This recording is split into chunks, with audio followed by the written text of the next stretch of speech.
The following is a fan summary, for entertainment purpose, only, which is not intended to replace the original series. We do not own the anime, music, artwork, or the lyrics, all rights reserved to their respective owners. This is for people's enjoyment only. This video is not meant to infringe any of the copyrights. Our story begins with the birth of a little boy who was hanging on his mother's umbilical cord and had golden hair. This little boy wondered where he was and if he was in heaven. When he opened his bright blue eyes, he saw the light of the world for the first time and noticed that it felt quite warm. He quickly closed his eyes again and enjoyed the warmth surrounding him. His mother held him in her arms, cuddling with her newborn son, and gave him the name El. As he continued to sleep in her arms, she expressed her love for him and hoped that he felt safe and secure. However, El's thoughts revolved around where he might be. A few years passed, and our story took a little leap. It was night. And the loving mother had just come home, calling out to her son, but using a diminutive form of his name, Eli. The house had a blue roof and looked neither too big nor too small from the outside, giving an overall cozy impression. The light from inside the house shone out through the windows, illuminating the surroundings. El's mother entered the room, greeting her son with a wave and asking if he had been good and looked after the house while she was away. El sighed and told his mother that his name was El, and he was not pleased that she kept using the diminutive form of his name. He turned to her and explained that he didn't want to talk to her anymore if she didn't call him by his proper name. His mother was shocked and didn't want to believe it. She knelt down dejectedly and told El that she called him Eli because she found it endearing. Shocked and sad that he yelled at her, El approached his mother, touching her shoulder and trying to comfort her. His mother had to hold back tears. El told her not to cry and that she could still call him Eli if she wanted to. Overjoyed, she hugged her son and asked him if he meant it, emphasizing how incredibly sweet he was. After the hug, El went to his room, opened the door, and stood in front of a large bookshelf. He realized that whenever he spent time with his mother, he became too relaxed and lost track of time. He found this adaptability frightening and gazed thoughtfully into the distance. El had been living in this world for 7 years but didn't know why he was here. He also had memories of his previous life and knew that he was reborn in this new life. In his old life, El had lost his parents at a young age and led a busier life than his peers to pay off the debts they had left behind. He wondered if he would now have the chance to live a more beautiful and peaceful life, now that he was reborn, and he wanted to seize this opportunity. Back then, as a student, he didn't have many opportunities to make money and ensure his survival. His thoughts revolved around odd jobs, and after a while, he had completed all sorts of jobs once. One of them was being a professional gamer. Back then, El didn't want to reveal too much about his private life and used a pseudonym. By winning prize money, he could easily earn some money, and he realized that this was also his best way to make money. It was a beautiful day back then. The sun was shining, and the sky was clear of clouds. One could see a beautiful school building and El's former self, sitting at his desk in school, looking into a book. His former name was Kim Junsung, and he was 19 years old. He wore a headband, had slightly longer dark hair, and was in a school uniform. There were also a few handkerchiefs on the windowsill, which he had brought for whatever reason. As he was jotting down some notes in his book, a young woman appeared before him, and Kim greeted her. The young woman glanced at his notepad, praised him, and said he was truly amazing. She was genuinely impressed and mentioned that the current coursework was quite challenging, but she expected nothing less from the top student in the class. Additionally, she asked if he had changed his headband and complimented him on it, finding it cute. She was curious about where he had bought it and wanted to try it on herself. She desperately tried to strike up a conversation with Kim, but he simply replied with a simple no when she asked if she could try it on too. This response nearly brought tears to the eyes of the pretty young woman. Kim had not anticipated this reaction and jumped up in surprise, waving his hands, and asked her to wait so he could explain why he said no. Meanwhile, another person was walking behind him, feeling a bit bewildered by the situation. Kim explained to her that there was a reason why he didn't want to give her the headband and looked somewhat sad. Then, the person behind him simply took off his headband, surprising him because he didn't expect someone to remove his headband without asking. Both young women looked at Kim and told him that he looked much better without the headband. Their eyes sparkled, and they both said simultaneously that they needed a moment to think. They realized that Kim looked exactly like Lee Junhook, his pseudonym. While Kim tried to rearrange his hair slightly to maybe get out of this situation, one of the women turned back to the class and asked another girl if she was right, seeking confirmation. But the girl said that he didn't really look like his pro-gamer pseudonym, while one of his male classmates noticed a resemblance. The pretty redhead classmate who had just claimed he didn't look similar then mentioned that she had the same glasses as his pro-gamer pseudonym and asked him to try them on to compare better. Kim did this, and his classmates told him that he couldn't lie to his fans' eyes, and they realized that he and his pseudonym looked remarkably alike. His classmates were astonished and couldn't believe it.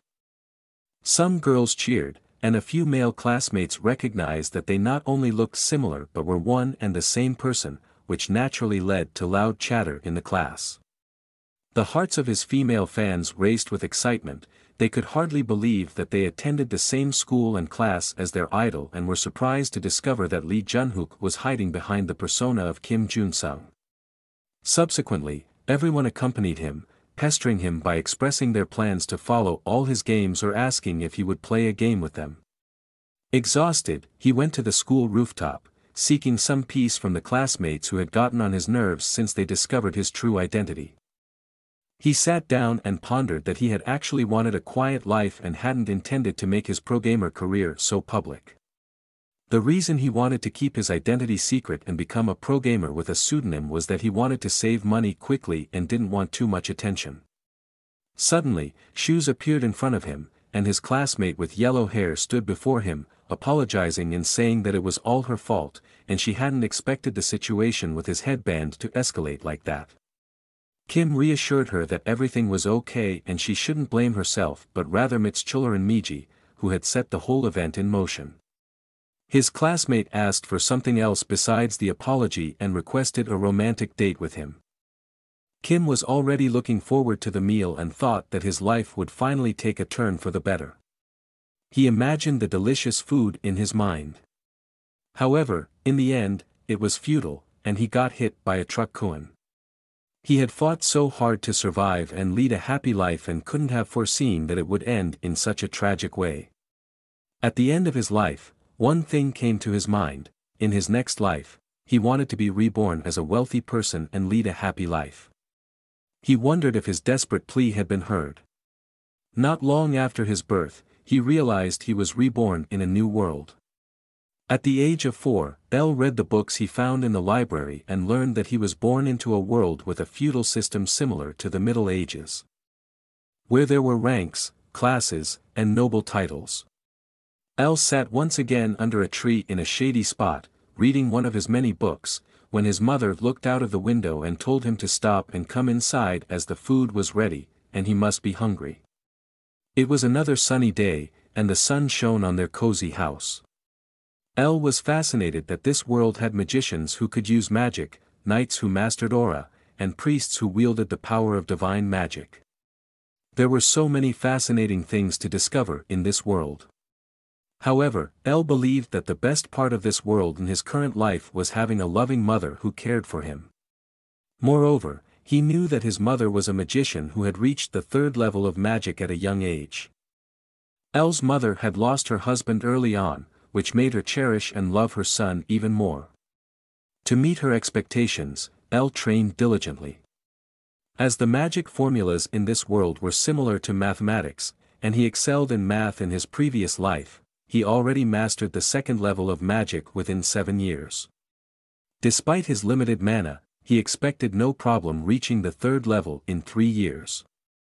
Looking out of the window, L saw his mother receiving a basket of leaves from an older man. He knew it was the one day each month when his mother went to the large village to sell risito tea leaves. His mother knocked on L's bedroom door and informed him that she would be heading to the village. She wondered what he was doing in his room and if he might be asleep. Announcing her entry, she opened the door. El had also prepared himself and expressed his desire to accompany his mother. He wore a white coat and had a small bag with him. El's mother looked at him with her big blue eyes, amazed at how adorable her son was. It took her a moment to realize what El intended, and she shook her head. She didn't want her son to expose himself to such danger. She feared that a dangerous monster might appear on the way to the village and attack her beloved son. In her mind, the image of an orc with red eyes, a pig-like nose, a drooling tongue, white hair, 2 horns, and long, unkempt fingernails emerged. El felt a bit down as he considered that his mother always had to walk this path alone, and he thought about not having told her yet that he could also use magic. He wanted to learn more about magic quickly and advance to the next magic class. Reaching the 5th class would earn him the title of Count appointed by the king, treated accordingly. If he managed to go further and reach the 7th class, he would be considered one of the strongest magicians and could lead a very prosperous life.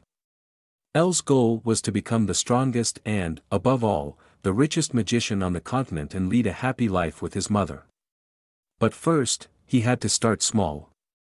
He pleaded with his blue eyes and tried to act like a normal little child. He said he could protect her. His mother was deeply moved by his cuteness and had to give in since El was so sweet. However, to be allowed to come along, El had to promise to listen to her and under no circumstances do anything dangerous. El enthusiastically agreed and assured his mother that he would abide by these rules. His mother told him that she would protect him under any circumstances if a dangerous monster were to appear, and he could trust her. Overjoyed to have such a caring mother, he assured her that he had already been doing so and would entrust his life to her. El and his mother walked along a narrow, small path with occasional small stones. The sun was shining, and a forest lay ahead of them. At the end of the horizon, they could already glimpse the mountains. His mother turned to him and asked if he was tired, as several hours had passed since they left the house and set out on their journey. El told her that he was okay and that he had trained hard before, so a little walk didn't bother him. His mother agreed and admitted that he had not only been observing the magicians but had also been diligently training. El explained that aspiring great magicians needed a healthy body and a healthy mind, so one should start training their body rigorously at an early age. His mother realized that those were the same words taught by the Magician Academy about strengthening the physical body. She praised him and told him he was very clever and would definitely become a great magician. On the edge of the path, El picked a flower and showed his mother that they could use it to heal wounds and use it as a medicinal herb. She agreed and praised him again for how smart he was and how proud she was of him.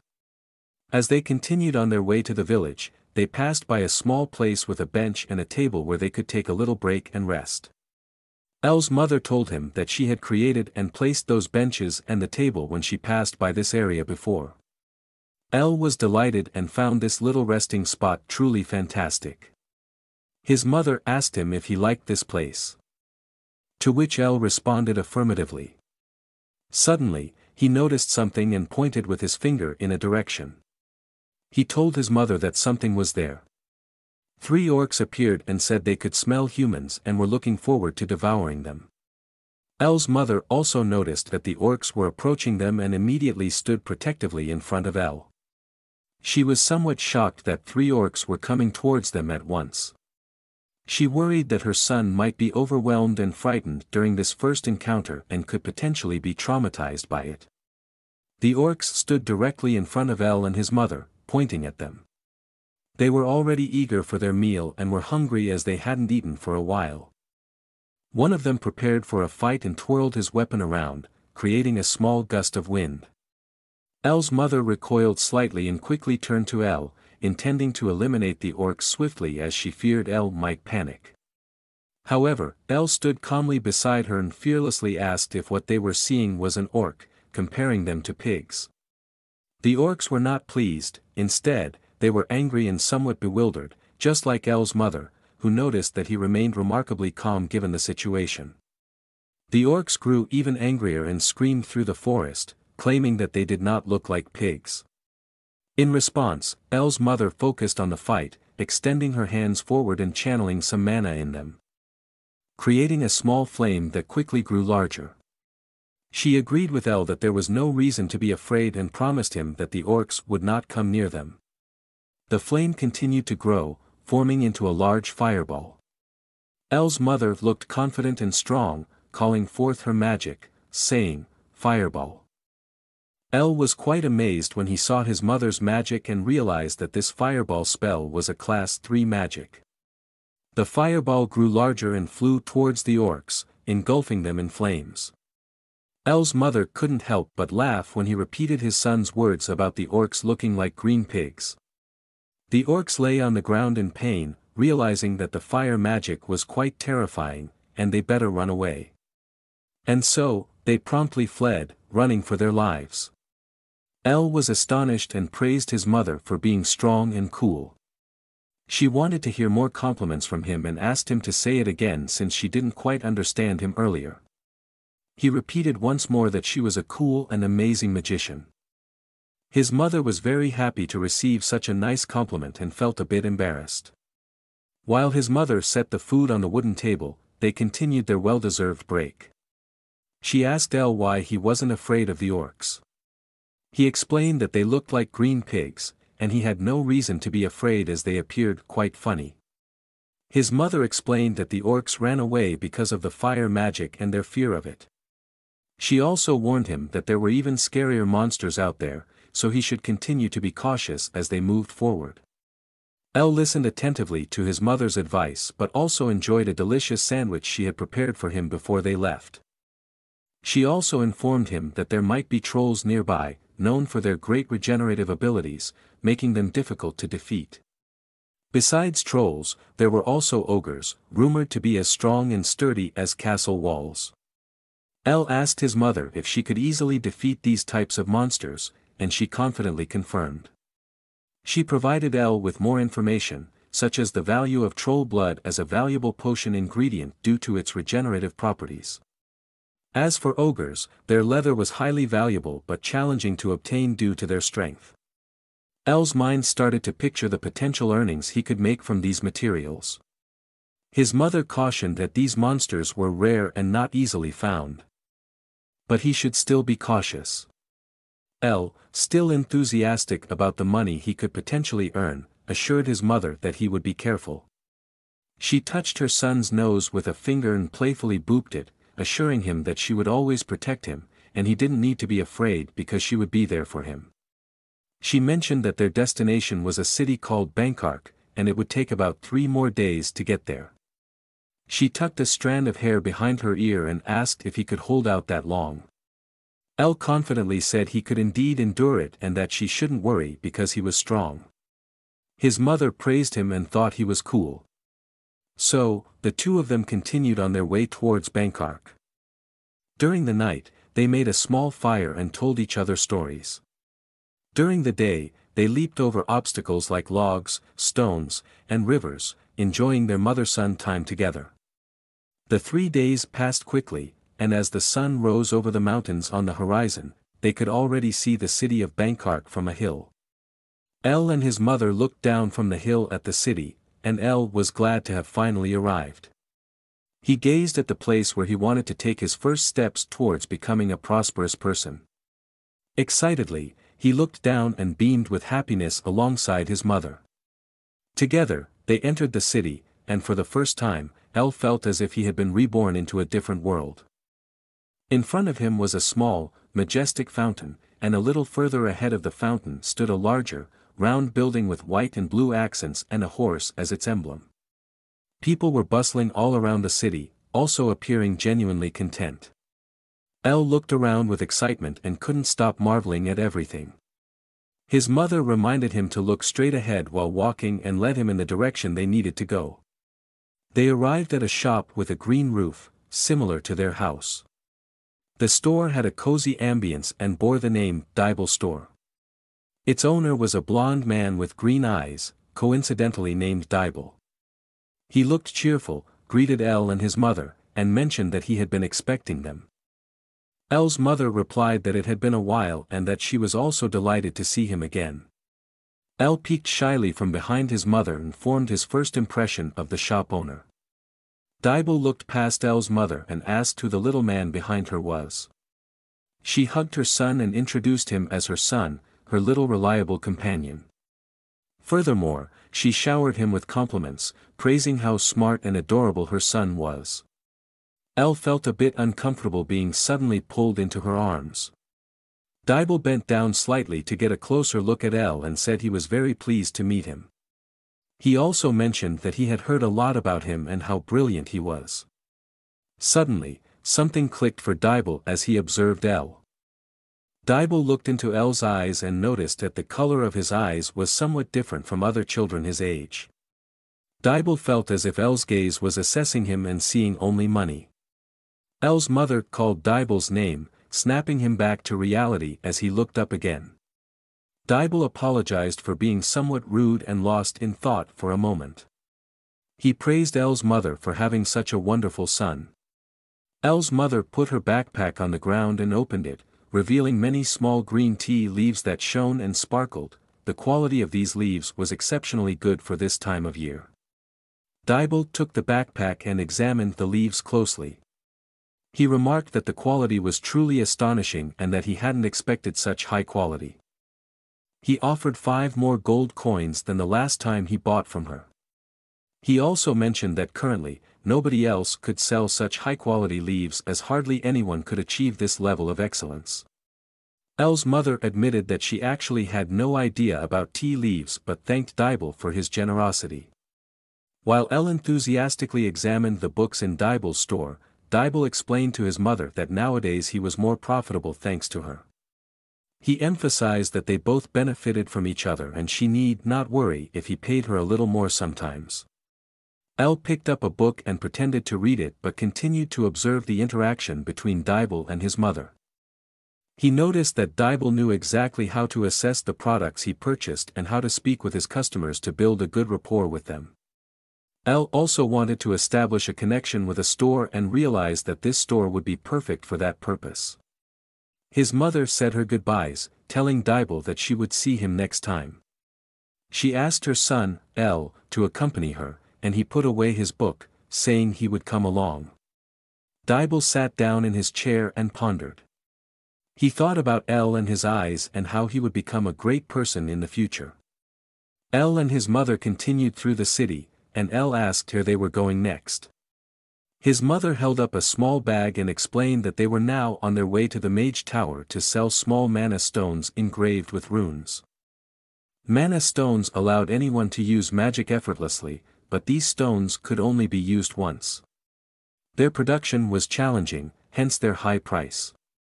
El immediately thought about how he could simplify the process of creating these mana stones with his improved magic techniques. However, he also had to consider that the materials were very expensive, and he didn't dare to try it himself. While contemplating what he wanted to do next, his mother told him that the Mage Tower was known for selling grimoires and various other materials. El snapped out of his thoughts and asked his mother if he heard correctly, if he could buy grimoires there in the tower. In the Mage Tower, it was possible to buy grimoires of higher classes that were not readily available in the village. There were even grimoires of the 9th and 10th class, although no mage on the continent had ever reached the 10th class. El was shocked to hear that there were books of the 9th and even 10th class there. Usually, he wanted to grow up quickly and lead a happy life with his mother, but now his plans had slightly changed. He told his mother that he would like to buy books of the 8th and 9th classes at the Mage Tower, and his mother began to laugh and praised him for always working so hard. It didn't take long until they arrived at the Mage Tower in Banzark. The Vice Master of the tower warmly greeted El's mother and him. The Vice Master wore several golden rings on his hand and a purple robe. El's mother bowed and greeted him as well, while El wondered who this man might be. The Vice Master explained that he had been wondering when they would arrive and that he had been expecting them.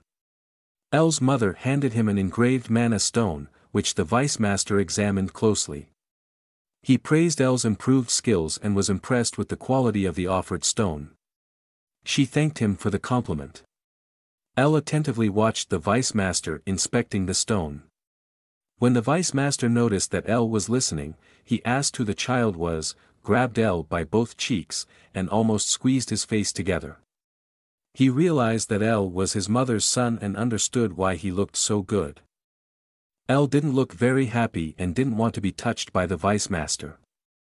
Finally, the vice master decided to let go of L, introduced his own son, and called him Cedric.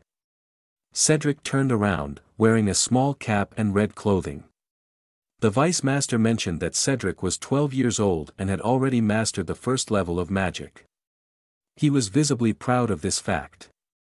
L's mother also expressed excitement and remarked that it was amazing, as strangers often say to not offend their children. The vice master asked Cedric to demonstrate his magic and use a spell called Energy Ball.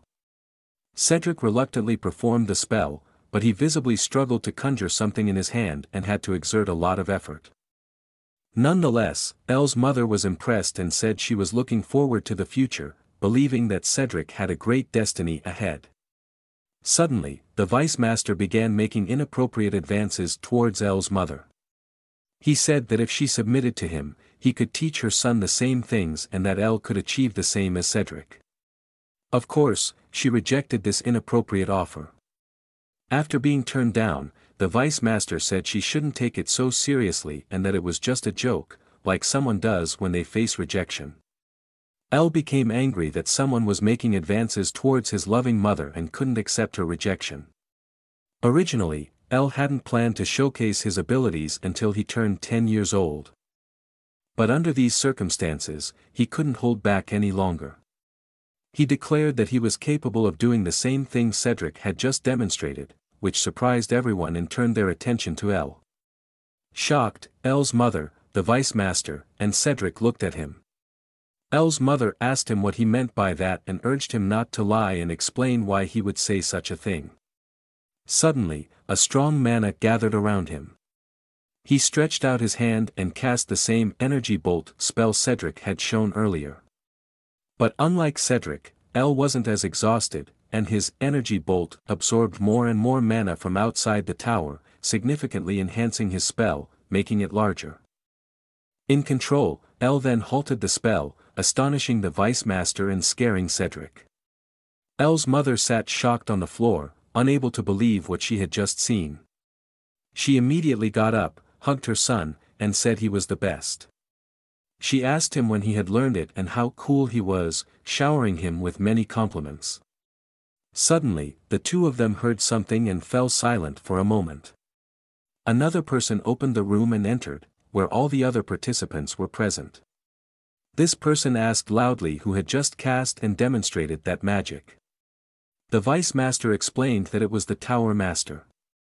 L was astonished that this old man was the master of the tower. He sensed the incredible amount of mana surrounding the tower master and realized that this was the strength of a 7th class mage.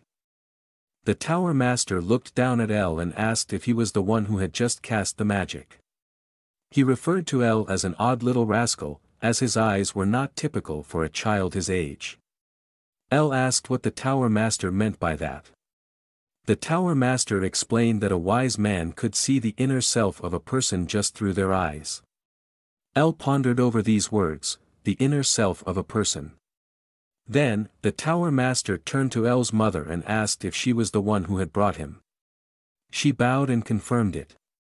The tower master then said he would borrow her son briefly and disappeared with L into another room above the tower. Both sat at a table in the midst of a large library in the master's private chambers. The tower master wanted to get straight to the point and explained that the magic L had just cast corresponded to the 1st class. However, he also recognized that L's mana response was at higher classes. Furthermore, he noticed that the casting time was extremely short and asked how L had achieved it. The tower master explained that the 7th class of magic was comparable to a swordsman but had to admit that magic during a battlefield fight was limited. L listened intently, and the master continued, explaining that mages would be helpless and quickly die if a knight was fast enough. Then he asked L if he would reveal his method to possibly prevent this. L grinned and asked the master if he thought he was an idiot. Laughing, he asked him if he would simply divulge such a significant secret technique he possessed without getting something in return. The master stroked his long beard and said that L was a cheeky child but considered what an appropriate payment might be. L folded his hands in front of his face and asked eagerly if the master had already thought of something he might like. The tower master told him that he would give him 10,000 gold pieces, which should be enough for even his descendants to live on. However, L didn't want such a large sum as he currently didn't need it. Instead, he wished for help here and there and, therefore, declined the tower master's offer. He said that he would prefer books of the 8th and 9th class and also a few mana stones, as that would be sufficient for him. The tower master was surprised that the mana stones would suffice and asked if L was serious. L confirmed this and explained that this was what he needed the most at the moment. The master considered what L could be planning to do with the mana stones, and while he didn't know exactly, he recognized that there must be a reason for it. Therefore, he agreed and prepared 100 mana stones along with the books. They shook hands and confirmed the deal with each other. L thanked him with a smile and affectionately called the tower master Grandpa. He was a little surprised and called L a clever fox as a large amount of mana swirled around them. The tower master wondered why it was so difficult to deal with a young child who was only 7 years old and noted that it felt more like he was talking to a great mage. L looked up at the tower master, listened to him, and couldn't help but laugh when he said he was talking to a great mage. L placed a finger on his lips and asked the tower master to keep everything he had seen today a secret. When L and his mother returned home, she asked him where he had learned that magic and how he had learned to cast it so quickly. L explained that he had learned the magic using magic books at home and, additionally, through mana response training. He had also developed his own formula to cast spells faster. In his previous life, he had used the time after work, when he was supposed to sleep, to study because he didn't just want to go to a good college but to lead a better life. Of all the things he had studied back then, he had enjoyed mathematics the most because it was something concrete, and he found joy in solving difficult problems and feeling satisfaction afterward. However, magic formulas were much more challenging than math problems. At that time, he had been able to reduce the casting time with the acquired knowledge. But since he couldn't teach his mother Earth mathematics, he had to teach her a modified method that was still very effective. She was amazed at how quickly the spell casting time could be reduced without losing strength. L's mother hugged him and asked him to teach her even more so she could become an excellent magician. Thus, 2 more years passed, and his mother became a 4th-class magician. They had also moved closer to the magician tower in Banzark. One day, as they were heading to the magician tower as usual, they had an unusual encounter. They saw a group of people in black robes, leading 2 girls on chains. One of the girls had white hair, and the other had red hair. They overheard one of them saying that today was a good day because they had captured 2 at once. Both girls wore metal collars around their necks with chains attached. One of the men, holding one of the chains, became impatient and struck the white-haired girl. Suddenly, a stone flew from behind and hit the man who had just tried to hit the young white-haired girl on the back of the head. Angrily, L and his mother stood there, and L asked what they planned to do and ordered them to stop immediately. The men in the robes asked who they were and told them to stop interfering in their work. However, L's mother was not one to simply walk away after witnessing something like that. Both girls wore simple brown garments, and the red-haired girl looked desperate as she touched the white-haired girl lying on the ground and anxiously checked on her condition, tears in her eyes. L's mother gently touched his shoulder and asked him to move aside for a moment. She realized that words wouldn't help in such a situation and cast her fireball spell. This made L happy, so he supported his mother and also fired his energy bolt, which drove the men in black robes away. They freed the 2 girls and asked if they were okay. L's mother couldn't understand why someone would do such a thing. L reached out his hand to the 2 girls lying on the ground and assured them that everything would be fine now. The girls looked at L's hand in disbelief and couldn't believe their luck. Tears filled their eyes, and they grabbed Elle's hand. At first, they wanted to find their families, but when Elle and his mother learned that the two had nowhere to go back to, they decided to take them in. And so, the rest of the 2 years passed, and the everyday life with Elle, his two new sisters, and his mother settled into a regular routine. The sun rose, and their new house glowed in the morning sun rays. Elle was still comfortably asleep in his bed. Over the past years, his hair had grown a bit longer, and the sun rays from outside streamed into his room, gently touching his face. The door to his room opened, and the white-haired girl they had adopted quietly entered the room, calling his name to check if he was awake. She raised her hands and conjured a small golden bird on her palms with her magic, lovingly urging Elle to get up. The golden bird then took flight in the air, slowly soaring higher through Elle's room, leaving behind its warm feathers. The feathers gently brushed Elle, and he slowly woke up, cocooned in the warm sun rays and the warmth of the golden bird. Elle sat up, stretching and yawning, fully waking up. He noticed that his white-haired sister Serena was also in the room, having woken him up. He praised her for her impressive progress in magic in such a short time, particularly admiring her recent wind magic spell. He asked her if she wasn't exhausted from spending the whole day observing and learning magic from him. Serena explained that it had been challenging at first, but once she realized that magic was enjoyable and she took pleasure in learning new spells, it became much easier and less tiring. Especially now that she had found a rhythm. Serena then turned around and suggested that Elle should come downstairs. Elle agreed and made his way downstairs. Serena was already waiting with a tray and a cup in hand. Elle looked around and asked about his other adopted sister, Kaina, and if she was outside again. Serena confirmed that Kaina was indeed outside and had been going out in the mornings lately. A few minutes later, the front door opened, and Kaina stood in the entryway, holding a sword in her hand, peering into the cozy home. She asked her new brother Elle if he had slept well, to which he wished her a good morning and praised her incredible patience and endurance during their sword training.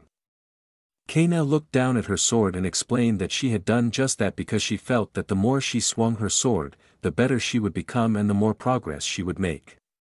Moreover, she thoroughly enjoyed the training. She took up a combat position and suggested that they could have a practice fight to personally demonstrate her progress. However, Elle explained that he would rather see it next time when they were outside and not fight inside the house. Elle, Serena, and Kaina were all of a similar age, with Elle being the oldest, and Serena 2 years younger. They had been isolated from the outside world from a very young age, making it challenging for Elle and his mother to teach them everything. Nonetheless, they had succeeded, and now both Serena and Kaina had their lives well under control, having adapted well to their current life. Elle had mainly tutored the two of them. Serena possessed a great talent in magic and had already reached the first class. Kaina, on the other hand, showed exceptional talent in athletics and was primarily taught swordsmanship. The result of their diverse training was that they complemented each other, balancing their strengths and weaknesses. As Elle looked at the two of them, he felt immensely proud of their rapid and positive development and of what he had taught them in such a short time. Suddenly, Elle's mother appeared and greeted her children with a cheerful, "Good morning." Her good mood was evident. As she passed by Elle, humming happily, he realized that something special must have happened. She turned around and asked her son if it wasn't obvious to him, showing him the peace sign with great pride and explaining that she had mastered the 5th level of magic yesterday. Elle was astonished and happy for his mother. And Serena and Kaina also congratulated their new mother, addressing her directly as "Mother." Elle's mother was deeply moved by this and thanked everyone for their well wishes. Elle contemplated how to appropriately celebrate this event, and all three women looked at him inquisitively. However, he already had an idea and turned around. The evening gradually approached its end, and the sunset bathed the entire city of Ainhart in a beautiful violet light. Even the Mage Tower glowed in the lilac brilliance of the sunset. The old tower master was astonished by Elle's appearance and how much he had grown in the last 2 years. He noticed that it had been impolite and made him appear unsympathetic that El had only reappeared now. While El's mother and sisters were still climbing through a portal, El explained that he had come personally to him for this reason. He also asked the Tower Master if it was true that he had defeated a Sword Master in combat, and he realized that the Tower Master was continually becoming stronger. The Tower Master confirmed this and invited El and his companions to take a seat at the table. El took one of the chairs, while his mother stood behind him and asked her own son why they were suddenly going to the Mage Tower and if there was a reason for it. The Tower Master was also curious and asked El why he had come so unexpectedly. El explained that he wanted to show his new innovation and poured a few red magic stones from his bag onto the table, each of which had a small magical inscription. The Tower Master took one of these stones, which at first glance looked like ordinary mana stones, but he recognized that they were actually magic stones, one of the most challenging things to find on the entire continent. Furthermore, he realized that this meant that El was the inventor of these stones. A magic stone held almost as much mana as a high-ranking mana stone. However, the difference lay in the fact that these magic stones could be easily recharged within 3 days after being used once, and they could be used 10 times. In contrast, conventional mana stones had to wait for several years before they could be used again. The Tower Master also explained that many people from other Mage Towers were sent, which had resulted in recent reports of unusual individuals lurking around El's new house. El's mother asked her son if it was true, to which he confirmed that it was, but fortunately, those people hadn't dared to take further action.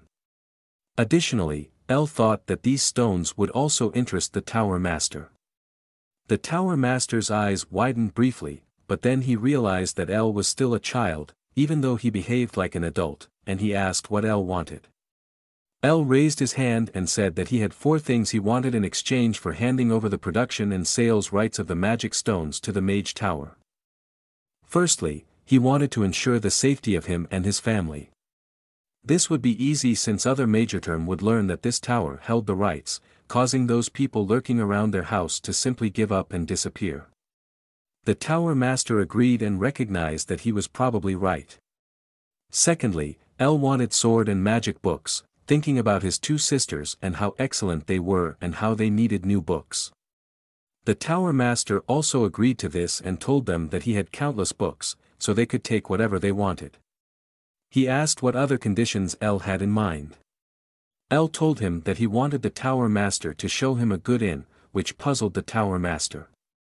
El explained that his mother had reached the 5th level of magic, and he wanted to celebrate that. The fact that El wanted to see a good inn and gave up one of the conditions he could have had for the magic stones astonished his family. Furthermore, he expressed his wish to have a luxurious vacation with his family, without anyone else accompanying them. His mother was moved to tears and embraced him, calling him such a good son and thanking him. His sisters also joined in the hug, and El realized that he wanted to protect this place, whatever might happen. The Tower Master reluctantly interrupted the heartfelt hug of the family but was curious about the 4th condition El wanted. El became more serious and squinted his eyes. He said that he wanted a book that contained instructions to create a golem, essentially a golem-making book. The Tower Master repeated El's words, shocked, and asked him why he would need a golem and if he didn't know that even with a blueprint, he couldn't create one. El just chuckled at these 2 questions and said that he was merely interested. In reality, he had a different purpose for needing a golem. For more years passed. The moon shone in the sky, and it was another clear, starry night. 2 male figures stood in front of El's house, knowing that it belonged to the inventor of the magic stones. They explored the surroundings and discovered that there were no magic traps set around the house. They thought that the residents of this house in the city of Bangkok, along with their magic tower, were perhaps too trusting and had neglected their defenses. They hid behind a narrow hedge and discussed their further plans. One of the men initially believed that the mission would be difficult, as they were supposed to capture the inhabitants alive and unharmed. However, now that they had observed no defensive spells, he thought it would be a straightforward task. The other man asked what would happen if the residents resisted. In response, his comrade drew his sword, making it clear that it wouldn't end well in such a case. He stated that he would kill them all like assassins, regardless of the mission's objective, and his face bore an intense warning expression. Suddenly, El appeared before them, stating that it was a good idea, leaving the two observers shocked. Before they could react, they noticed something behind them and turned around. They saw several armored golems already surrounding them. Panicked, one of the attackers jumped up and screamed, attacking one of the golems with his sword. The golem remained unfazed, and the sword shattered into smaller pieces upon impact. The man looked down at his broken blade, realizing he was in a hopeless situation. His friend also observed the failed attack and recognized the dire circumstances. In desperation, one of the attackers fell to his knees, and both wondered how such an overwhelming defense force in the form of these combat golems could be standing in their way. The golems took care of the attackers, removing their bodies from the house. El praised the golems for their performance and watched as one of them carried the bodies away. He then turned to the other two and realized that his golems, even in their unfinished state, were relatively strong and agile. He briefly remembered when he had requested the golem-making book from the Tower Master in the past, retreating to the workshop to focus entirely on golem production. He also recognized that these golems were more suitable for defense and could already handle individual tasks well, but seeing the blood on the floor made him aware that they were still a bit far from perfection. El raised his hand and performed some magic, creating a blue magic circle around him, lifting and vanishing the blood on the floor. He shook his hand slightly, stating that it should be enough, as he didn't want his mother or his sisters to notice anything.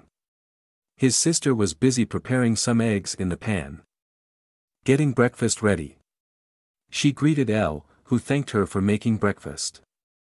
As El leaned on the counter, Serena said it was no problem and that she enjoyed cooking. Kaina also greeted them, and both El and Serena turned to look at her. They greeted her too and asked if she had just returned from training. Kaina, just like 4 years ago, got ready for a fight, grasping her sword and asking if El wanted to see her progress. He said he would like to see it later, but it wasn't the right time now. El was glad that both of them hadn't changed over the years, but he looked around, wondering where his mother was. Suddenly, he and Serena noticed something. El's mother lifted a small flame in one of her hands and then raised another hand, transforming the small flame into a larger fireball. She realized the fire was getting out of control and tried to regain control before it disappeared. However, she couldn't manage it, and the fireball returned to its initial small flame, causing her to fall to the ground from exhaustion. Suddenly, El's mother heard El's voice, and she was somewhat surprised by where it was coming from. She looked up and recognized her children standing before her, informing her that breakfast was ready and that they wanted to have breakfast together. El's mother apologized and said she wanted to do some more training first. However, El told her that, despite the training, she needed to pay attention to eating properly to become stronger and avoid overworking herself. He also praised her, saying she was incredible. However, El's mother disagreed, stating it wasn't true and expressing her desire to quickly rise to the level of a 6th-class mage. When El told her she didn't have to work so hard, she turned around, interrupted him, and tearfully insisted that she had to. El was shocked and wondered why his mother suddenly acted this way. He realized that his mother wasn't behaving normally and wondered if something had happened. He recalled a technique he had used in his previous life to increase his focus. Although he had intended to keep it hidden from his mother and sisters, he realized he couldn't do so any longer. He told his family, who looked puzzled, that he would show them the hypogastric breathing technique. El explained the hypogastric breathing technique to his family, instructing them to concentrate on a pressure point a few inches below their navel. They were to inhale through their nose and exhale all the air in their body through their mouth. By mastering this technique, they could gather their energy at a single point and increase their strength. The 3 women tried the technique immediately, synchronizing their breathing. Serena turned red and had to stop first, saying she couldn't breathe under these circumstances.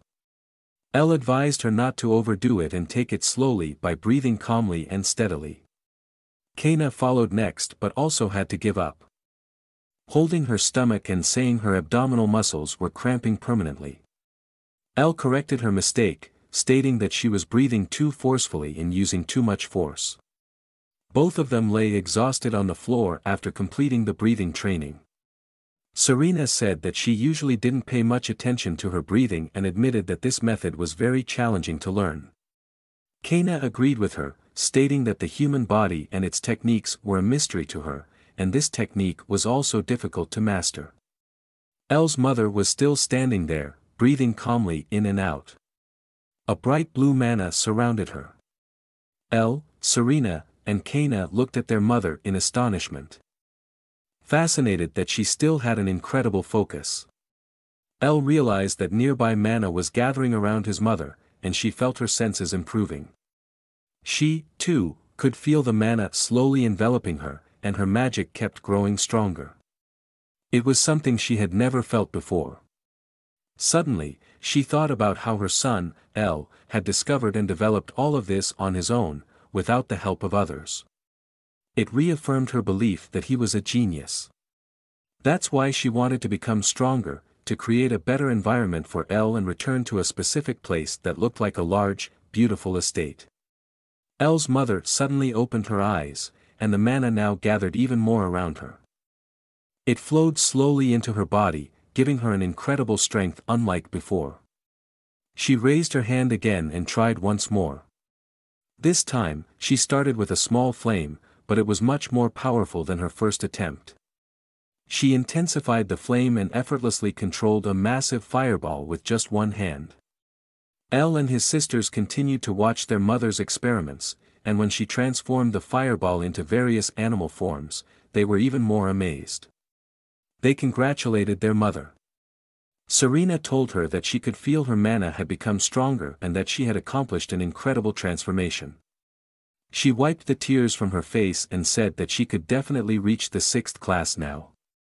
She thanked her children, explaining that she had made these advancements thanks to them. Elle was happy to see his mother smile again and look happy. He wondered if he could find another clue to help his mother reach the next level. However, for his main goal, he needed to figure out how to awaken a night golem. His mind was filled with thoughts of how to achieve this goal.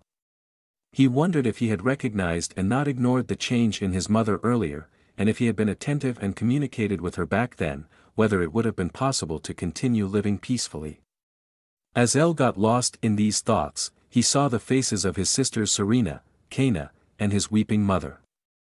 His sisters embraced their mother, while Elle stood apart, deep in thought. His mother apologized to her children for holding them up all morning and only now could they eat together. Kaina reassured her that it was okay and she shouldn't dwell on it.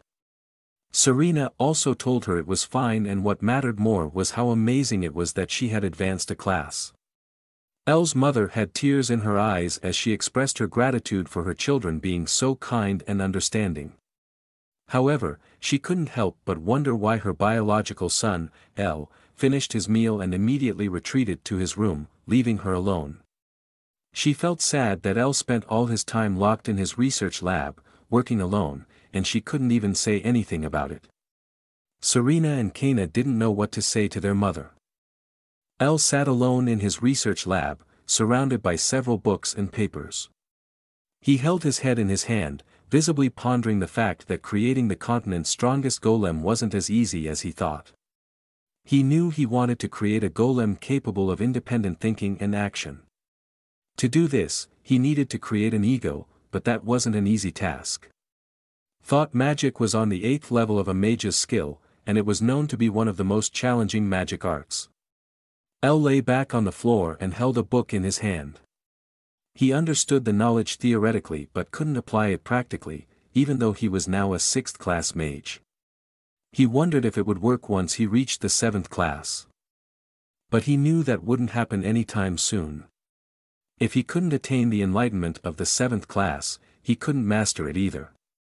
So he asked himself how he could achieve this enlightenment. He remembered when his mother had used hypogastric breath for the first time and created a fireball from it. He wondered if he had missed something important during his own development that could support him in this process. Suddenly, his sister entered his room and apologized for disturbing him while he was so focused. However, she reminded Elle that it was time for him to oversee her training and asked if he could come. Elle quickly stood up and said he would come right away to monitor her training. As he walked to the door with her, he asked if that was what she had asked him about earlier, as she was having some problems. Serena confirmed it and explained that she was currently struggling with the basics, apologizing for needing his help with something so simple. She told Elle that she didn't understand the nature of mana, which puzzled him. He asked her if she could feel the mana, how it reacted, and how it permeated her entire body. Serena said that she did feel something similar, but it wasn't her main concern. She wasn't sure how to explain it properly. She placed her hand on her body and tried to explain to Elle that she meant more the temperament of the mana. She sensed a variety of different types of mana that seemed to blend together within her. And she couldn't decipher their differences, let alone their powers and characteristics. She wondered if Elle could possibly help her understand what she was feeling. Elle was amazed as he listened to his sister's description. He too began to wonder about the nature of mana and its properties. He asked, mana properties, while contemplating Serena's feelings and whether he had ever experienced something similar. Elle turned around and went to a small box on his desk, rummaging through it until a few blue mana stones spilled out. He placed one of his hands over the stones, closed his eyes, and used some of his magic. He noticed that each stone had distinct properties, not just one or two. But every single one had its own set of qualities that mixed together to form a type of mana. Excitedly, he looked up and wondered how he could have overlooked something so fundamental, considering that mana had various attributes. He moved his hand to his body, eager to learn more and experiment. He once again channeled his magic, and when he opened his eyes, he was utterly amazed. He saw a starry sea-like landscape in his mind. He recalled a revelation he had in a game he played in his past life, where understanding the properties of each unit during a raid was crucial. By grasping these attributes, he could utilize their strengths perfectly, creating powerful combinations with other traits. It had been his specialty at the time. He realized that the same principle applied to mana as it did to the units in that game. He recognized that he should be capable of crafting potent magic depending on how he combined the individual properties. Lost in thought and completely ignoring his sister, he mumbled to himself that he needed to try it out immediately. Serena was somewhat puzzled and wondered what he meant by that. Elle extended his hand again and once more channeled his magic. A magical circle appeared beneath his hand, and the mana stones began to levitate, emitting a soft glow corresponding to their attributes. Slowly, the different properties of the mana stones started to attract one another. And they converged at a single point. Now, Elle raised his other hand, intending to merge the mana stones together. However, it proved more challenging than he anticipated, and he visibly strained to maintain control. He realized that if he continued in this manner, the uncontrolled power of his unfinished spell would rebound on him. He needed to calm himself and apply hypogastric breath to regain control. Elle knew that reaching the 7th grade wouldn't be easy, but he was determined to give his best for his ultimate goal and would put forth everything in his attempt to achieve it. Suddenly, his spell broke, and the mana crystals floated aimlessly. Elle collapsed to the ground and was momentarily knocked out. When he opened his eyes again, he saw Serena's small golden bird. Reflexively, he slowly reached out to catch it. Serena repeatedly called her brother's name, hoping he would wake up. Eventually, Elle opened his eyes and saw his sister's tearful face above him, asking if he was all right. Rubbing his face to clear his head, he asked why he was lying on the ground. She explained that the wind had gathered around him, causing him to collapse. She had been very worried as he was lying motionless and unresponsive. Serena asked again if he was really okay. Elle had fully regained his composure and assured her that everything was all right. He informed her of the more important news that, thanks to her help, he had managed to become a 7th grade mage. Only because she made him aware of feeling different types of mana, he was able to combine them to fill in the missing piece. L thanked his sister. Serena looked at her brother with fascination, unable to believe that his class had increased because of her seemingly trivial question. She had to admit that her brother was truly remarkable and worked very hard. L already had the next book in hand and was reading again. Serena approached him once more, curious about what level of magic he had mastered. As she looked into his eyes, she felt a magical power from him that was even greater than their mother's. Elle asked her to keep it as a secret and not tell anyone about what she could feel, without revealing the exact class. Serena understood that it must be about a pretty high class, which astonished her even more. Now that Elle had reached the 7th grade, he knew he could proceed with his plans to create a golem that could think and act independently. He was now much closer to achieving his goal of creating the strongest night golem on the continent. Elle's mother sat on a small rock on the hill in front of their house, looking down at her home. She brushed a strand of hair from her face and realized it was a beautiful and peaceful spot where they had spent some lovely times together. However, she couldn't help but think that they might have to leave this place soon. She held a small pendant in her hand and looked at a picture inside it. With tears in her eyes, she addressed the image of her husband, Rian, in the locket, asking him to continue watching over their son, L, as he would soon turn 17, and she had to make a decision for him. Fully focused, L was carefully portioning something, sprinkling smaller particles from his hand. Serena watched the whole spectacle, holding her breath in anticipation. She was also curious to see if L could execute his plan perfectly. Suddenly, he called out that he was done and proudly presented his perfectly salted soup, simmering away in a black pot. The steam rose beautifully, and its aroma spread evenly and gently throughout the room. Serena expressed her excitement, saying that the soup Elle had cooked looked really good, and she couldn't wait to try it. Serena, Kaina, and Elle's mother sat at their table, enjoying the soup Elle had prepared for them, with Elle's seat being the only one empty. Elle's mother was also delighted with the soup her son had prepared and complimented him on the taste. She also asked if there was anything he wasn't the best at. Kaina was equally thrilled and wore a very contented expression as she focused entirely on the food. Elle's mother turned to him, and he turned back to her, even though he was in the midst of preparing another dish for his family. His mother told him that she actually wanted to cook something for him on his 17th birthday. Elle, still preparing his dish, replied that it was okay. He really enjoyed cooking and had fun doing it. In his previous life, he had to take care of himself and cook alone for 10 years, so it was a change of pace to cook for someone else, which could be enjoyable at times. Besides, it made his loving mother very happy, which was another reason why he did it.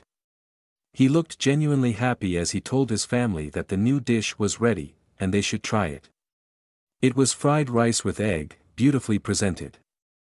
Elle had to pause for a moment because it wasn't easy to prepare kimchi fried rice in that place. He had to search everywhere for rice, cabbage, and the right spices, but once he found everything, he used some of his magic to create the kimchi in all its glory. Elle wondered how his sisters and his mother would react to his home-cooked meal and turned to them to see their reaction. Everyone was delighted, with smiles on their faces as they enjoyed the dish. Elle was also thrilled and happy that his home-cooked meal was so well received by his new family, and he cheered in response. Even though it was a bit spicy and hot, his family couldn't stop eating and wanted seconds. Once everyone was finished, Elle set about washing the used plates until they sparkled. He looked at the clean dishes in the sunlight streaming through the window above the sink and realized that it was a truly wonderful feeling that everyone enjoyed his food and had fun eating it. Suddenly, Elle's mother stood behind him and told him that she needed to discuss something important with him. Elle turned around, shocked, and noticed that his mother had a serious expression. He wondered what it could be that she wanted from him. He said he would listen to her and followed her into her room. Elle stood by the window while his mother sat on a chair. The atmosphere in the room was heavy, not as cheerful and affectionate as usual in their house. El looked up, wondering why his mother wasn't saying anything. He wondered if it was about a difficult topic and she needed time to gather herself before addressing it. He gazed at his sad, silent mother, and a thought crossed his mind that she might know about something he had done back then and wouldn't approve of it. However, he quickly dismissed the idea, knowing that couldn't be the case. El's mother clenched her fists and confessed that she had been keeping something hidden from him. She continued, revealing that it was about her past and his father. Now that he was old enough, she wanted to tell him the whole truth. With courage, she explained that she was actually the daughter of the Marquis Ainhart family from the Bliard Kingdom, and her full name was Cilfir von Ainhart. This news astonished El, and his facial expression showed a shocked reaction. He couldn't believe he had just heard the words, Bliard Kingdom and Ainhart. Among the hundreds of nations on the continent, the Bliard Kingdom was one of the 5 strongest nations. Moreover, the Marquis Ainhart family was a family of magicians that produced countless excellent mages. The head of the family, Marquis Ainhart, was almost reaching the 8th grade, while his son, an expert of the 7th grade, also held power over the kingdom. El knew this family was a true elite family. El stood at the open window, looking at his mother's pendant. He had to admit that he had been wondering where she got it all this time. It was an artifact that only magicians of the 7th grade or higher could create. Moreover, all the books in this house were very difficult to obtain unless one was an aristocrat or a mage from a renowned family. El's mother continued her story, revealing that she lost her mother just 4 days after her birth and was raised by her much older brother and strict father. She also explained that she was promised to the prince of the Bliard Kingdom at the age of 7. But all she wanted was freedom, she didn't want to be restricted by anything. She just wanted to live as she had always wished. At that time, she met Rian Luvius and fell in love with him. Rian was a magician for her family, though not particularly outstanding or handsome. Still, he was someone who gave her hope and made her dream of freedom. Rian also told her back then that she should have more confidence in herself. Normally, Cilfir was supposed to marry the prince once she reached the age of 16. However, she chose to run away with her new lover, Rian, and finally follow her dreams and be free. Even when they were pursued by her family during their escape, they were happy as long as they were together. They led a simple life but were captured by her family relatively quickly within a year, and Cilfir ended up in a small, uncomfortable cell. She sat huddled on a small bench inside the cell and was deeply unhappy about her current situation. Her father visited her then, looked at the untouched food, and asked his daughter how long she planned to stay like this. Furthermore, he asked her if she loved Rian so much that she would lead such a life for him, imprisoned like a rat in a small cage. Cilfir looked at her father disdainfully and demanded that he should set her beloved Rian free, otherwise, she would want to take her own life. Her father just grinned and said that she was just as stubborn as he was. Being his daughter. With sarcasm and irony, he remarked on what a perfect couple his daughter and Rian would make. He also told her that Rian worried about her just as much as she worried about him. Meanwhile, Rian was in a much worse condition than Cilfir. He was chained to a wall and couldn't even take a few steps. Moreover, he was wearing only old, tattered, dirty rags and looked visibly exhausted from standing for so long. However, the only thing on his mind was Cilfir, and he kept asking if she was okay. Her father wasn't entirely sure and asked if they always thought of each other like this. Then he revealed that he planned to let her friend go. This surprising turn of events astonished Cilfir. Her father said that she was still a part of his precious family, after all. Cilfir believed her father and looked at him with shining eyes, as if he were a knight in shining armor, and she had hope again that she would be reunited with her friend Rian. Shortly after, 2 guards brought Rian to the garden of her family's estate, and there was a touching reunion between the two. Cilfir ran to her friend immediately, and they couldn't believe they were seeing each other again. Cilfir apologized to him for the situation he had gotten into because of her and asked how Rian was doing. He said he was doing alright but questioned whether he heard correctly that she would stay here because of him. Rian didn't like that and remarked that it sounded like she was being held hostage. Cilfir put a finger to his lips, silencing him. She said that thanks to his help, she could live a free life, and even if that freedom was only temporary, she confessed that she had been truly happy with him. With tears in her eyes, she pleaded with her beloved Rian to leave this place and live a happy life because she didn't have the confidence to live in a world where he didn't exist. Rian was moved by Cilfir's words and looked at her affectionately. He gently placed his forehead against hers, and both of their tears ran down their cheeks, shining like stars in the night sky. Rian told her that even if they were to part, they should be forever connected no matter what happens. Suddenly, a sword swung down and beheaded Rian right in front of Cilfir's eyes. Completely in shock, Cilfir stood there and couldn't immediately comprehend what had just happened. Blood splattered everywhere, and a few drops landed on her face and clothes. Stuttering, she stood before Rian's lifeless body lying on the ground as one of the guards who had led him to the garden held his bloodied sword. Her father told her that he had kept his promise and had put Rian out of his misery, while the guard aimed his blade at Cilfir. He went on to say that he even showed the magnanimity to let Rian say goodbye before executing him. Such was his love for his daughter.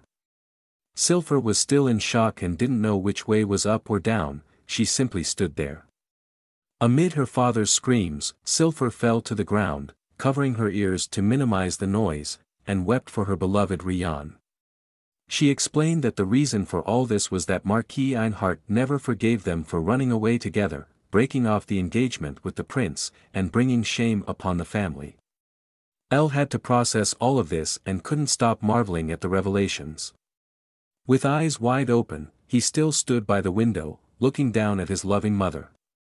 She continued to explain that she was excommunicated from her family, but to preserve the family's reputation.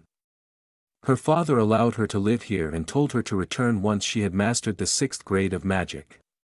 The warm sun shone through the small window behind Elle as he listened to his mother. She said that after Rian's death, she initially thought of ending her life here but then realized she was pregnant with his child. This shocked him once again.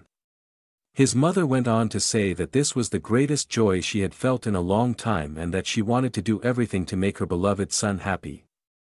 She wanted to give her son all the good things in the world, and that was what she wanted to live for. With a very determined look in her eyes, she told Elle that she intended to reclaim the name Ainhart. Elle was once again a little surprised but didn't say a word. His mother stood up from her chair and explained that she had now mastered the 6th grade and that her family would take her back. She extended her hand to Elle and continued to explain that the Ainhart family estate was the best place to learn everything about magic and that she could provide him with a better learning environment there. She asked him to come home with her. Elle didn't know what to say and was still completely in shock. It took a moment before Elle asked his mother why she wanted to go back to her terrible family. He told her that she could stay here as she was a 6th grade master of magic and could receive a title. He asked her again why she wanted to return to the Ainhart family. Clearly, Elle didn't understand why she was so eager to go back to her terrible family. His mother then explained that aristocrats here in this nation were treated somewhat differently, but the Bliard Kingdom was the strongest nation on the continent, and the Ainhart family was on a similar level to the royal family. Moreover, she told her son, as she clenched her fist resolutely, that she wanted to make sure he could reach his full potential and that she could provide him with the best possible environment. She looked at Elle more self-assured than ever and asked him to think about her decision. Elle had to consider it for a moment. Then calmly exhaled and said with a smile on his face that he would accompany her. This visibly pleased Elle's mother, and her face lit up as she looked at her son with her blue eyes and heard his decision to accompany her. Cilfir embraced her son and told him that she loved him very much, to which Elle replied that he loved her very much too. He also said that he would need to get ready to prepare his things to leave. Elle opened the door to the hallway and left his mother's room. Suddenly, he looked to his left and saw his two sisters, Serena and Kaina, standing there. Both looked anxious and unhappy. Serena spoke with a trembling voice, apologizing that they didn't mean to eavesdrop. But they overheard something. As the midday sun shone through the hallway window, illuminating the space, Serena and her sister Kaina hesitantly asked Elle what would happen to them now. Serena fought back tears as Kaina tried to comfort her, gently touching her arm. Serena questioned whether they were technically still slaves and if they went to the Ainhart family, they could no longer be with them. Elle, however, wasn't concerned about that and was relieved that the issue his sisters brought up was only about this matter and not a bigger problem he had to solve on the side. He assured them that they were a family, and that meant they would be together forever. This surprised his sisters, as they had never experienced such love in their lives before. Elle told them that he would think of a few ideas to give them new identities.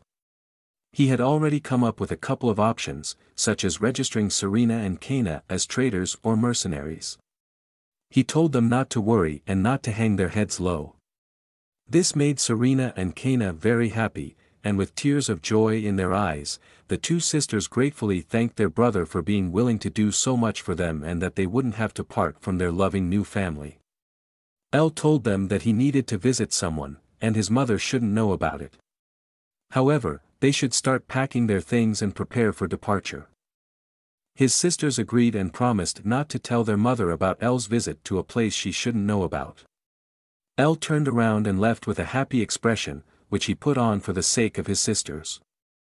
He left the house and realized that he couldn't change his mother's mind. So, he understood that there was only one thing he could do. With a determined look in his eyes, signifying that Elle had also made a decision, he went to Dibel's shop. Dibel greeted Elle, saying it had been a while since they last saw each other. Dibel extended his hand and asked Elle to take a seat at a table. Once they were both sitting at the table, Dibel thanked Elle for the rights to sell his magic stones, explaining that his business was flourishing thanks to these stones. Elle said that he had come to ask him a favor today. He assumed that Dibel would know, given that he ran a business and had access to an excellent network of information. Dibel said that this was definitely the case and explained to Elle that he had some partnerships with information guilds that spanned across the continent. If Elle wanted, he could even tell him about the royal secret treasures and riches. However, when Elle expressed his interest in knowing everything about the Marquis Ainhart family from the Blired Kingdom, Dibel was shocked. He looked at Elle and wondered what had suddenly changed the atmosphere. Elle appeared completely serious and focused, unlike anything Dibel had seen before. Dibel had to swallow hard as he realized how serious the situation was and how important this one question was to Elle.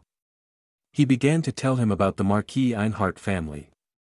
The Marquis Ainhart family had a history of over 700 years and was one of the most prestigious families in the kingdom. They produced 3 8th-class magicians and had hundreds of magicians connected to the family in some way. The Marquis wielded considerable influence and could easily summon thousands of magicians if he wished. Dibel also mentioned a notorious incident involving an engagement with the crown prince of the Blired Kingdom. Shortly before their wedding, the Marquis's daughter eloped with another man, which aligned with Elle's mother's story. Dibel explained that originally, such a crime would have resulted in beheading, but according to his information, the Marquis and the Crown Prince forgave the daughter and her lover, earning them the respect and praise of many other aristocrats. Elle sat tensely in his chair, unable to believe what the hell he had just heard. He knew the true story and was astonished that his mother was used as a political tool. However, Dibel also mentioned rumors that the Marquis was a cold, ruthless man who would do anything to preserve and enhance his family's reputation. He advised Elle not to get involved with them. Elle stood up and told Dibel that he understood his advice and thanked him for the information. Elle realized that if they were to return to the Ainhart family, they would likely take his mother back and accept her. However, he also recognized that there was a high probability his mother would be used for political purposes. Therefore, he made the decision that if this family dared to harm him or his mother in any way, he would make them pay for it. Dibble mentioned that he felt the tower master had been feeling somewhat lonely lately.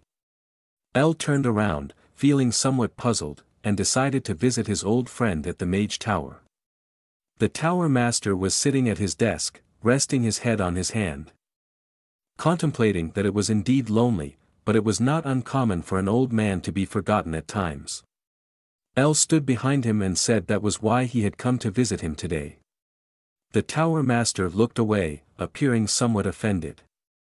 El then said that he had also come with a gift, piquing the old man's curiosity. El took out a few papers and explained with a smile that they were blueprints for a night golem. The tower master jumped up excitedly and couldn't believe what his old ears had just heard. However, El also explained that it wasn't possible to create a golem with its own consciousness, and that it would require a knight to control the golem.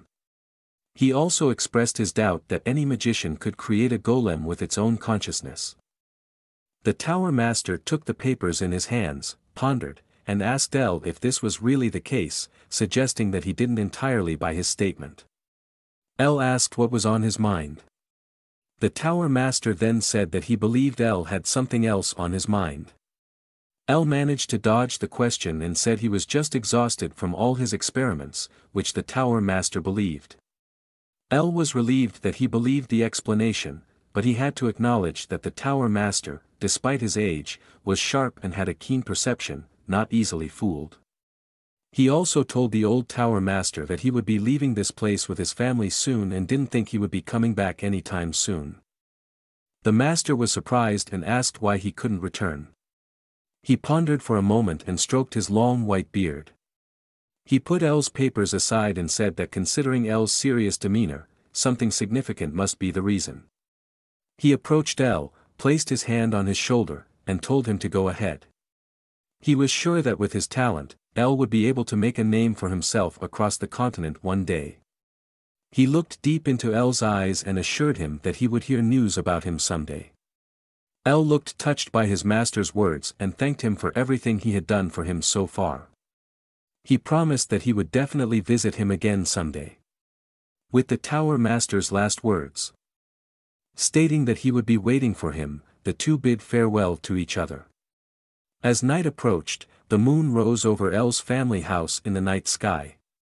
El found himself back in his laboratory, a few papers flying around on his table, and some magic stones in a small container. Having said goodbye to everyone he wanted to, it was time for him to make his final preparations. He stretched out his hand and used some of his magic, causing a large magical circle to appear before him. From within the circle emerged a large golem dressed in golden armor, standing before El. Despite what he had told the tower master, El had managed to create a golem with its own consciousness. As the golem stood before El, he called out loudly for it to awaken as the Golden Knight. A shining golden light emanated from the small opening in its helmet, and the golem bowed before its new master, greeting him with dignity. El rubbed the back of his head and realized that something wasn't quite to his satisfaction as he hadn't put his best ego into this golem. He told his golem that he would soon have a suitable task for him, but until then, he should wait and be ready for his assignment. The golem said he understood his orders and would wait for his deployment. Then, the golem stood up, turned around, and walked back through the magical circle into the interdimensional space from where he had come. Once the golem had completely passed through, the magical circle disappeared as well. The golem was the crystallized creation of all his magical knowledge, always appearing when he called for it. He hoped that he wouldn't need to see its full power anytime soon. Now that El had finished this final task as well, he was ready to leave. Meanwhile, in the very large estate of the Ainhart family, the Marquis and his son were playing a game of chess. The son told his father that the investigations of the magic stones were complete. The Marquis explained that these stones had earned them a lot of money by avoiding any negative consequences for the Ainhart family. The son then revealed that he had found the source of the stones and placed his chess piece on one of the squares. The Marquis destroyed the piece his son had put there and with a greedy expression said he was delighted that he had finally managed to find the source. The Marquis and his son sat across from each other, a small table with a chessboard and a small tea set in the middle. After calming down a bit, the Marquis asked his son why it had taken so long to find the source of the magic stones. He was sure he had given him this task a few years ago. His son explained that the golems that were developed to protect the stone's creator and provide security were quite powerful. Even the best, strongest, and most infamous assassins of the Brad family had no chance against these golems and were defeated and killed one after another by them. The Marquis picked up one of his chess pieces, stroked his beard, and contemplated. He realized that they were dealing with a formidable opponent who had achieved something that no one else could replicate in any way. His son, who was about to make his move in chess, said that even the other magical towers had struggled to find the origin of the magic stones. He told his father that he knew for a fact that the production cost of such stones couldn't be very high and that if they were able to manufacture them, they would have a magical item that could generate a lot of money. The Marquis looked down and continued to think. He had to admit that the magic stones would indeed be a very valuable item. He planned ahead and told his son that if they were able to sell these stones in their top 10 largest stores across the continent, the Ainhart family businesses should become the best in the entire continent. His son was somewhat surprised since he knew his father and knew that he didn't give many compliments. Therefore, it surprised him that his father would give so many compliments to these magic stones. This illustrated to him what a fantastic item it must be. In any case, the son continued and informed his father that he had found out who was behind the magic stone's source and admitted that he was surprised by the name of the creator. He told his father that the manufacturer of these stones was a magician named Cilfir. Which immediately brought flashbacks of his daughter to the Marquis, leaving him with an astonished expression. He further explained to his father that it was actually her son who officially developed the stones but also mentioned that he was only 17 years old and he didn't want to believe it for that reason. The Marquis placed the chess piece he was holding back on the chessboard and couldn't believe that his own daughter Cilfir should be the one who developed such a wonderful item. He immediately ordered his son to send someone to bring his daughter directly to him. The Marquis stood up, turned his back to his son, and also said that the people who would bring his daughter should present her with the condition of being readmitted to the family. And if she agreed, they would also accept her son, as the Marquis knew his daughter and considered her a useless, stubborn person. He knew that she would say yes to the condition of also accepting her son. Greedily, he only saw the red magic stones and desperately wanted to hold them in his hands. He believed that once he possessed them, he could bring the family back to the top. His son also stood up and asked his father what he intended to do about the crown prince. He said that the crown prince would surely be angry if he found out that Cilfir was returning. However, the father only said that they should leave him alone as long as he wasn't hostile towards them. As long as he remained peaceful. There was no reason to act against him. The Marquis contemplated that in the past, his daughter had been nothing but a useless scum to him. But now, he wanted to exploit her for his own goals, the daughter he had once discarded. Elle's mother stood in front of her house and looked back sadly. Elle told her that they were all ready to go and leave. Then, his mother turned to him and his sisters. She apologized and said she didn't know they would leave so soon. Now, as this moment had come, she noticed that her heart was getting heavier. Both Elle and his mother were sad, with a heavy atmosphere in their faces. Actually, Elle was also content not to return to such a place where terrible memories awaited his mother. Besides, he had wanted to tell her for a while that he had become a 7th-grade magician. However, he also knew that in this world, one was considered a genius if they reached the 7th grade of magic at the age of 40, and he didn't know how to explain to her that he had reached this grade at the age of 17. He didn't want his loving mother to look at him as if he were something abnormal. With his 2 sisters, Serena and Kaina, in his arms, Elle's mother took step by step, moving a little further away from her house. Elle clenched his fist and felt somewhat angry, but at the same time disappointed that he couldn't tell his mother everything. He also didn't know how to handle it if his power were to be revealed in a difficult situation. Elle and his family then set off, for now, the last time, towards the nearby city of Bangkok. El's mother led the small group and explained to him and his two sisters that they were standing in front of a gate that would take them directly to the capital, Cilfir. Cautiously, Cilfir approached a man sitting in front of the gate and apologized. She said they would like to go through the gate to Cilfir as a group of 4 and asked how much it would cost. The man, bored with his job, said it would cost 200 gold per person, totaling 800 gold. El's mother repeated the number 800 gold loudly and with surprise, which echoed throughout the building, finding it too expensive. The guard grabbed Cilfir's hand and asked if she couldn't pay. Gripping tighter and telling her that usually only noble and wealthy people passed through this portal and that she should leave if she couldn't pay. When her mother was roughly handled, Kaina immediately sprang into action. Before the guard could realize what was happening, Kaina halted her attack just a few inches from his head.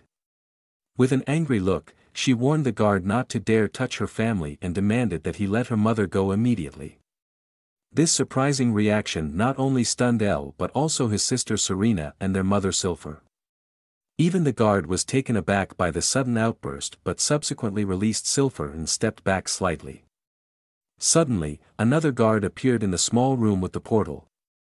Surprised by how his colleague had quickly caused a problem and started a dispute. He apologized for his colleague's behavior, acknowledging that he had been very rude. He then instructed him to leave and keep his head down.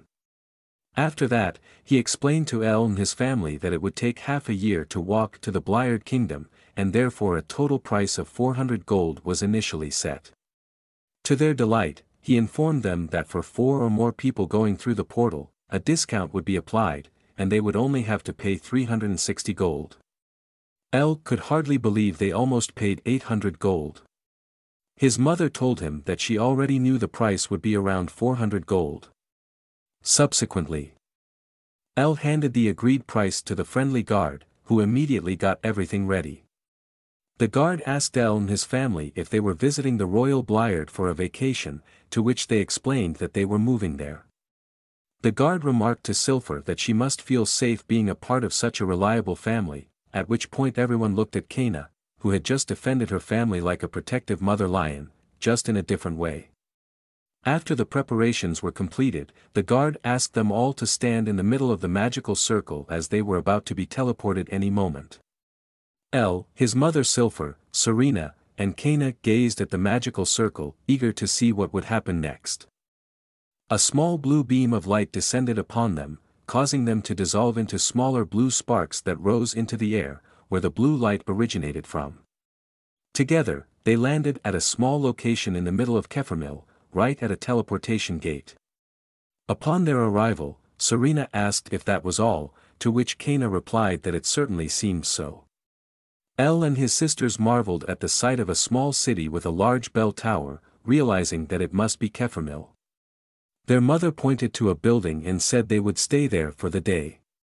As they approached the building's door, she explained that before they could reach the Marquis' estate, Serena and Kaina needed to register as mercenaries first. Cheerfully and with a smile on her face, Cilfir led her children into the building, confident that their skills would easily qualify them as high-ranking mercenaries. She urged them to unpack quickly so they could go out together and looked forward to showing her children around. Suddenly, she heard her name, and a shiver ran down her spine. Cilfir turned pale and went into shock. She looked ahead and recognized Crown Prince Al-Qaid, who was passing by with his guards. With a slight smile on his lips, he expressed his delight at seeing her again. El was equally surprised to see the Crown Prince, his mother's former fiancé, in person. He knew from his conversation with Dibel that after extensive investigations, it was discovered that his father, Luvius, was murdered on the Crown Prince's orders when his mother was captured after they had left her family and run away. El immediately remembered his mother's distraught face as his father died before her eyes, and the tears she shed afterward. The Crown Prince greeted Cilfir, stating that she looked well, and he was relieved to see her in good health. Politely but still in shock, Cilfir responded that it was true, addressing the Crown Prince as Your Highness. However, to Cilfir's surprise, the Crown Prince told her to relax. He explained that they had been separated due to an unfortunate event but expressed his happiness to see her again. He then inquired about the children hiding behind her. Cilfir answered hesitantly that it wasn't easy to explain and searched for a way to tell him. Kaina whispered to her sister that he seemed like a gentleman, and she had imagined the crown prince to be different. However, Elle could see beyond the cheerful, nice facade and realized that the crown prince wore a mask, and his true face was much uglier than his sisters could imagine. The crown prince scrutinized Elle's mother and found that she still looked as beautiful as ever. Despite being in her 30s now, he believed she still radiated and remained the most beautiful woman in the entire Bliard kingdom, in his eyes. He was still convinced that she was the right woman for him. No matter what might have happened in the past. Greedy, he still wanted to possess her. Elle became angry as he could see the crown prince's hidden desire, given that he was at the 7th level of magic. He had to bite his tongue to keep from losing his temper. With a smile, Elle inserted himself into the conversation between the crown prince and his mother, asking how he knew her. In response, he also put on a false mask, extended his hand, and said it would be a pleasure to meet him. He introduced himself as her son, Elle. The only thing Elle aimed for was to prevent the greedy crown prince from eyeing his mother with impure intentions. The crown prince was somewhat surprised to hear that he was supposedly her son. And so Elle and the crown prince faced each other. The crown prince quickly composed himself and asked if he understood correctly that he was Cilfir's son. However, he soon remarked that he now saw a certain resemblance and that Elle looked quite similar to him. Internally struggling, Elle managed to maintain his cheerful smile and composure. Still wearing his false mask, the crown prince cheerfully said that he would love to stay a bit longer and continue the conversation, but he had other important matters that couldn't wait any longer. He asked if there would be an opportunity to seize the chance to have a drink together. Cilfir said she would eagerly and happily await such an opportunity. As the crown prince departed and passed by Cilfir, he whispered to her with his true face that she was actually his wife. She fell into a shocked state again and turned pale. Elle turned around and, like his mother, couldn't believe what he had just heard. Furiously, he managed to hold back any insults that came to mind and kept them to himself. The crown prince realized that Cilfir would return to her family, meaning she had succeeded in mastering the 6th level of magic. As he continued on to his other important appointments, he recognized that his beloved was not only beautiful but also possessed talent in magic, making her even more of a perfect woman in his eyes. With his true greedy face. He thought it wouldn't be bad to take her as his mistress, and he realized her family would have no objections. In fact, it would make Marquis Ainhart equally happy to get rid of his useless but beautiful daughter. However, before that happened, the crown prince wanted to get rid of the children she was accompanying, especially her son. Elle grew angrier and clenched his fist as he glared at the crown prince with disdain. After regaining his composure, he asked his mother if everything was all right. She apologized and told herself to pull herself together. She suggested they go directly to the mercenary guild to begin Serena and Kaina's registration. Cilfir cheerfully led the way, pretending to be as happy as the crown prince had interrupted her. However, Elle, Serena, and Kaina knew that their mother was playing the act for their benefit and was not as happy as she seemed in that moment. They set off together for the mercenary guild, which was located in a beautiful building with a blue roof. Their interior was simple and clean, quite different from what one might imagine. Behind the counter, there was a man with little to do since everything was empty.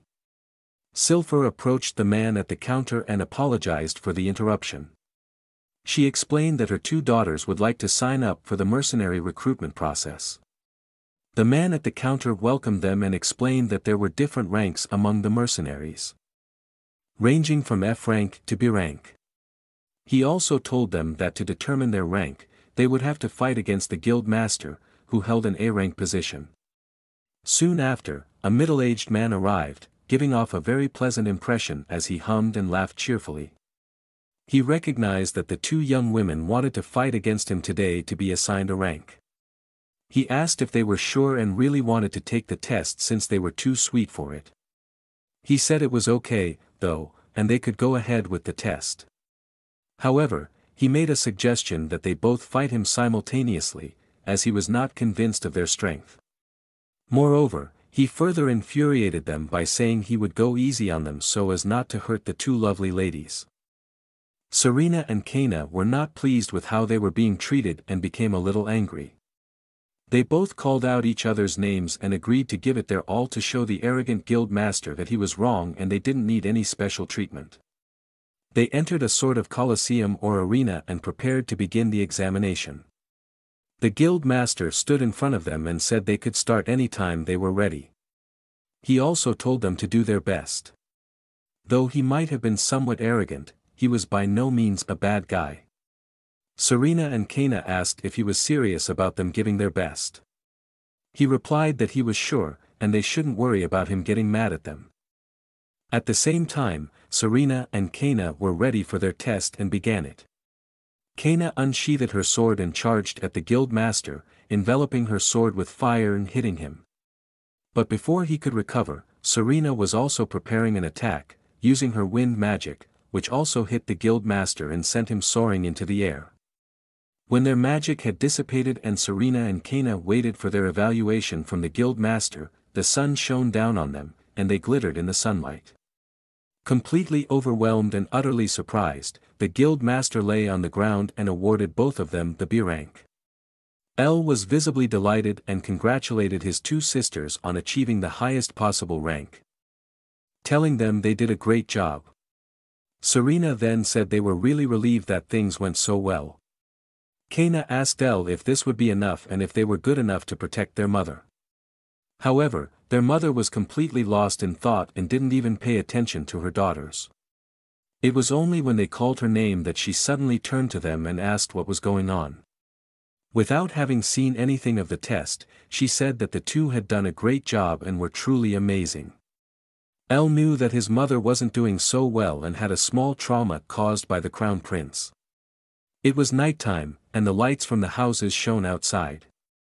L's mother sat on her bed, contemplating the crown prince and the fact that he hadn't changed over the years.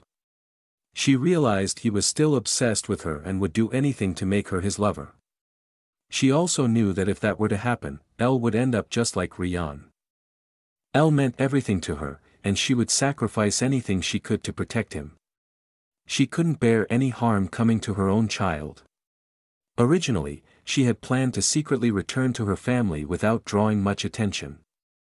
She never could have anticipated running into the crown prince in a place like this. She also recognized that her Ainhart family would prioritize the crown prince's desires over protecting L. She knew she had to somehow make her family prioritize L's protection over him. So, she wanted to come up with a plan to achieve this. Suddenly there was a knock on the door and L told his mother that he would come in now. L looked at his mother, who asked him what he would think about offering her method of creating his magic stones to her Ainhart family. L looked at his mother and listened further. Cilfir explained to L that the entire continent was currently obsessed with the magic stones, and she was sure that the Marquis would want to have that information for producing the stones. She explained to L that if he gave him his method, the Marquis would protect her in return. L told her that he was capable of protecting her without giving his method to anyone. Serena and Kaina also looked into the room and said they were still there and would protect their mother too. Suddenly, L, Serena, and Kaina brought out some drinks and food from behind their backs, trying to cheer up their mother, and suggested she have a drink to forget the bad experiences she had today. L also said that now he could have a drink with her too since he was officially 17. His sisters said they had also prepared something and looked forward to enjoying it together with their mother. L's mother then realized that she had gotten too caught up in things and that she had a new family now, one that was much better than her old one and would protect each other. She had tears in her eyes and felt grateful for this small, kind family. They all ate and drank together in Cilfir's room, had fun, and forgot what had happened in the city that afternoon. L thought about his deceased parents from his previous life who unfortunately died, and he never had the opportunity to have a drink with them. Even when things got tough due to debts, he couldn't do anything to help back then, even though he wanted to. But he wanted to change that in this life because here, he could do something for a family. He could become faster and stronger than anyone else in this life through his own efforts alone. He wanted to ensure that in this life, he would do everything he could to help his family, something he couldn't accomplish in his previous life. L smiled, holding a small cup in his hand, and expressed his love to everyone. They jokingly asked if he was already drunk, but he stated that he wouldn't forgive anyone who dared to make his happy family unhappy. His golem stood motionless in the interdimensional space, awaiting its master's command. Suddenly, its eyes glimmered as it received and accepted an order. The next morning, L stood by his window, looking outside, hoping that the day ahead would be better than the previous one, with fewer problems. He stayed there for a while, contemplating how to proceed and enjoying the morning sun on his skin. Soon after, they headed to the Ainhart family estate and marveled at its grandeur. They stood before a massive gate adorned with golden accents. Serena and Kaina were in awe and expected nothing less from the most prestigious family. They compared the surrounding fence to the walls of Bangkok City, noting that they were just as large. L's mother, however, had a bad feeling about returning to her family and realized that nothing had changed over the years. She took a deep breath, changed her expression, took a few steps, and was determined to gather herself and not show any more weakness. One of the guards at the gate asked her what she was doing there. Cilfir explained that she was here to speak with the Marquis, to which the clueless guard inquired if she had an appointment, or else she couldn't be allowed in. With confidence, she told the guard to inform the Marquis herself that Cilfir had returned after 17 years. The guard suddenly recognized her and stammered her name. He immediately apologized and said he would report it right away. Then he opened the gate and ran inside to deliver the news. L's mother thought about how the power of her Ainhart family supposedly declined after the annulment of her engagement.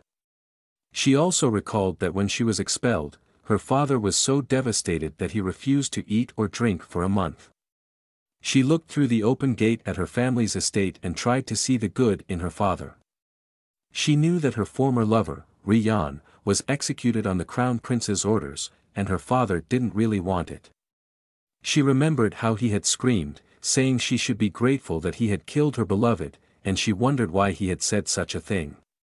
Suddenly, L touched her shoulder, offering emotional support. She turned around and saw her son, knowing that everything would be all right with him by her side.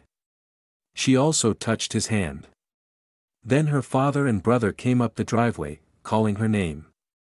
Her father immediately touched her shoulders with both hands, pushing Elle aside, and said that he was sorry and had made a terrible mistake. Cilfir couldn't believe that her father, who had always been reliable and sought glory and power for the family, was apologizing to her first. She immediately sensed that there was more to it. Nonetheless, she also apologized to him and expressed regret. However, her father's attention quickly shifted to his son Elle. He asked her if Elle was her son and sought confirmation from Cilfir. She immediately understood her father's intentions, and a chill ran down her spine. She affirmed that Elle was indeed her son. They introduced themselves to each other, and Elle played along, introducing himself with a friendly demeanor and affectionately calling the Marquis grandfather. Cilfir's father smiled as well and expressed his pleasure in meeting Elle. He found Elle to be very amiable, but he also noticed that Elle's eyes had changed the moment he recognized him and that he had examined him and his mana with incredible speed. He also recognized that Elle was on the 5th level of magic. He immediately realized that Elle should actually be over 17 years old, and he was already surprised that his daughter Cilfir had reached the 6th level. But he had not expected such a young genius. Elle knew that the Marquis was a person of great power, but he also knew that even the Marquis shouldn't immediately recognize that he was on the 7th level. Cilfir's brother then suggested moving the conversation inside, and they followed his suggestion. It was another sunny day, with only a few clouds scattered across the sky. The Marquis sat at a table with Cilfir, her son, and her daughter. Cilfir immediately asked him what this conversation was about. Her father wasted no time and responded to his daughter's question by asking if it was true that she was the developer of the magical stones. This surprised Cilfir visibly, and she looked at her father, who wore a cheerful expression, as he thought he already knew the answer. The Marquis could only think about how he could quickly sell the stones and double the family's fortune.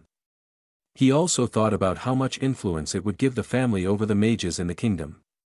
His only interest was to make the Ainhart family even more powerful to the point where they could even rule the kingdom as a royal authority. He was practically obsessed with not letting this grand opportunity slip away. Elle recognized that the Marquis's eyes were solely focused on his greed, and it was evident what he was thinking.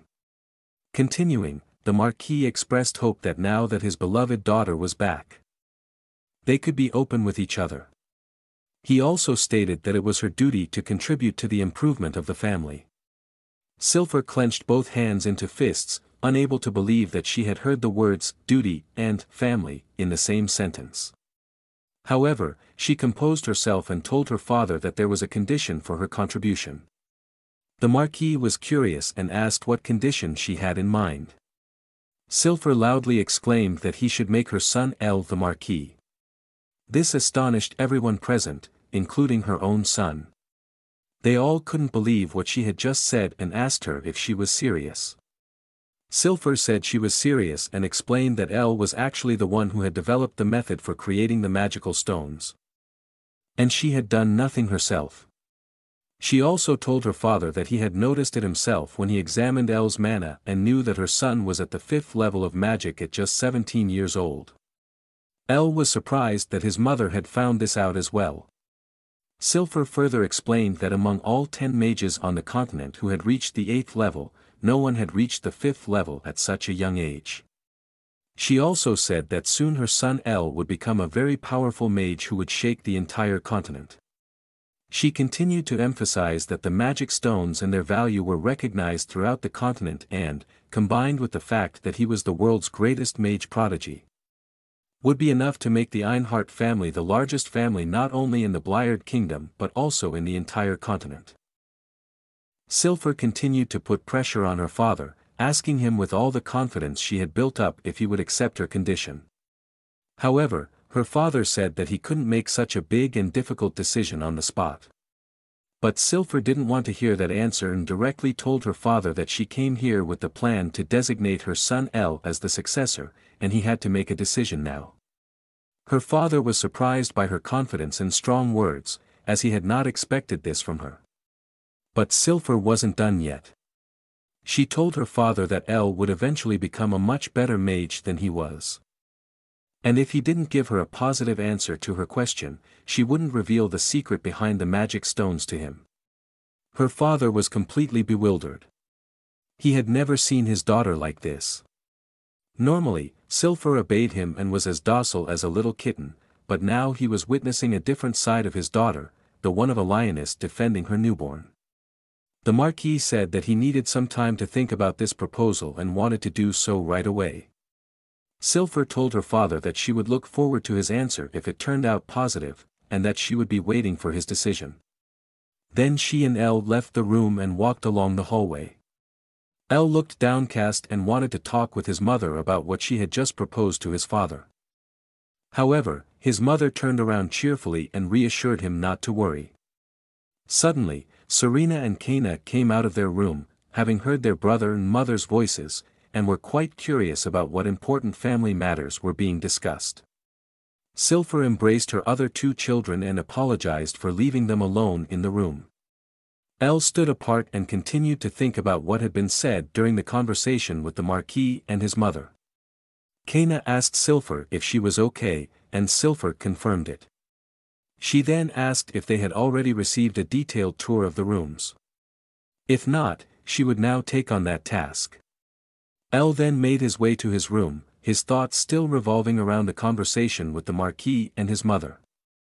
He had never expected his mother to say something like that and set such a condition. However, as Elle entered his room, closed the door behind him, and leaned against it, he also knew that the Marquis would never agree to this condition. He realized that he had to look further into the future and plan ahead to stay a few steps ahead. L used his summoning magic to summon a magical pair of glasses that appeared directly on his nose. He adjusted them and said that he didn't actually need glasses, but they would help him concentrate better. They reminded him of his past and his previous life. With these self-created glasses, L could better sense the flow of mana, and he wanted to go and see what the Marquis really thought about him and his mother. L raised his hand and used his magic to cast invisibility once again. Within seconds, L became invisible, and he couldn't be seen anymore. He opened his room door and slowly made his way to the room where Cilfir's father, the Marquis, would be. From outside, one could hear his son asking him what he intended to do about Cilfir's child and if he would seriously consider appointing this child as his successor or new family head. L stood in front of the door, eager to find out what the Marquis and his son were discussing about him. L made his way into the room where the Marquis and his son were and continued to listen as the Marquis advised his son not to make any inappropriate faces. Both of them stood in front of a target and took turns throwing knives at it, keeping themselves occupied during their conversation. L remained invisible, hiding behind a small partition in the room to better eavesdrop on their conversation. The Marquis had to admit that L was undoubtedly qualified for the position his daughter had claimed for him.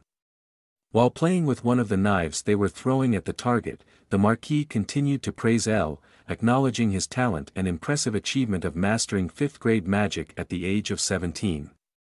However, he doubted whether L was suitable to lead this family, given that he had grown up in a foreign nation for 17 years. Moreover, the Marquis recognized the possibility that L might have come here only seeking revenge.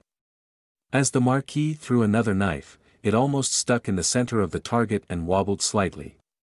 Cilfir, the Marquis' son, mentioned that his sister was a 6th-grade magician, which could pose a small problem.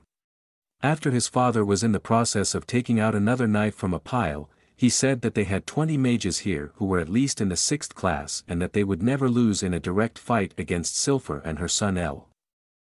Furthermore, the Marquis turned to his son and asked him if he remembered the letter from the Crown Prince. He reminded his son that in that letter, the prince expressed his willingness to accept Cilfir as his lover again, should they agree.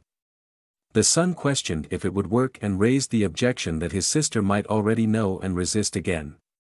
He further raised the objection that if she were to become the prince's new lover, she could find out that they secretly abduct talented people from other countries and brainwash them to become their allies. Suddenly, the Marquis shouted at his son to shut up, shocking him. The Marquis explained to his son, while playing with the knife again, that even if they remain silent, anyone who uses magic could still listen to them. L noticed that they had set up multiple devices to conceal their conversation. Something even a 6th-grade magician wouldn't easily bypass. However, he was surprised that they were so cautious and didn't always speak openly, even with this security measure in place. Furthermore, L was shocked to learn that they were abducting and manipulating people to turn them into their allies. If this truth were to come to light, it would trigger a massive scandal that could bring down the entire Ainhart family. The Marquis' son then promised never to speak about it again, and his father reassured him that he need not worry about the prince either, as he was also involved in the events and would not harm him. As L listened, his thoughts became more tangled. The Marquis listed all the past events. From the prince's proposals to the magical stones to L's extraordinary talent. Then the Marquis asked his son what he would do in this situation, holding the knife he had been playing with before and handing it to his son. Cilfir's brother recognized that it was a test, and that he could make up for his mistake by acting smarter. Under the pressure of the situation, he took his father's knife and stated that he would first respond to the prince. He would tell the prince that he would gladly accept Cilfir as his lover. Then, he would capture L to learn the method of making the magical stones from Cilfir, which could be used to save L's life. His father asked if that was all he would do. With a skillful throw, the son hit the center of the target with the knife and continued explaining. Once he had the method of making the stones, he would send Cilfir to the prince, whether she went willingly or not. Even if he had to use force, he would seal her ability to use magic. Elle listened in disbelief as Cilfir's brother went on to explain that once his sister was with the prince, he would also subject Elle to brainwashing to make him a loyal member of the family. After that, they would show the prince a body that resembled Elle closely, claiming that he tragically died in an accident. The Marquis clapped his hands in delight, praising his son Gletton and assuring him that he was a worthy successor. They decided to proceed exactly as planned and expected to see results soon. Gletton promised to do his best to satisfy them. Elle was consumed with anger but had to hold himself together. His teeth clenched, and his hand formed into a fist.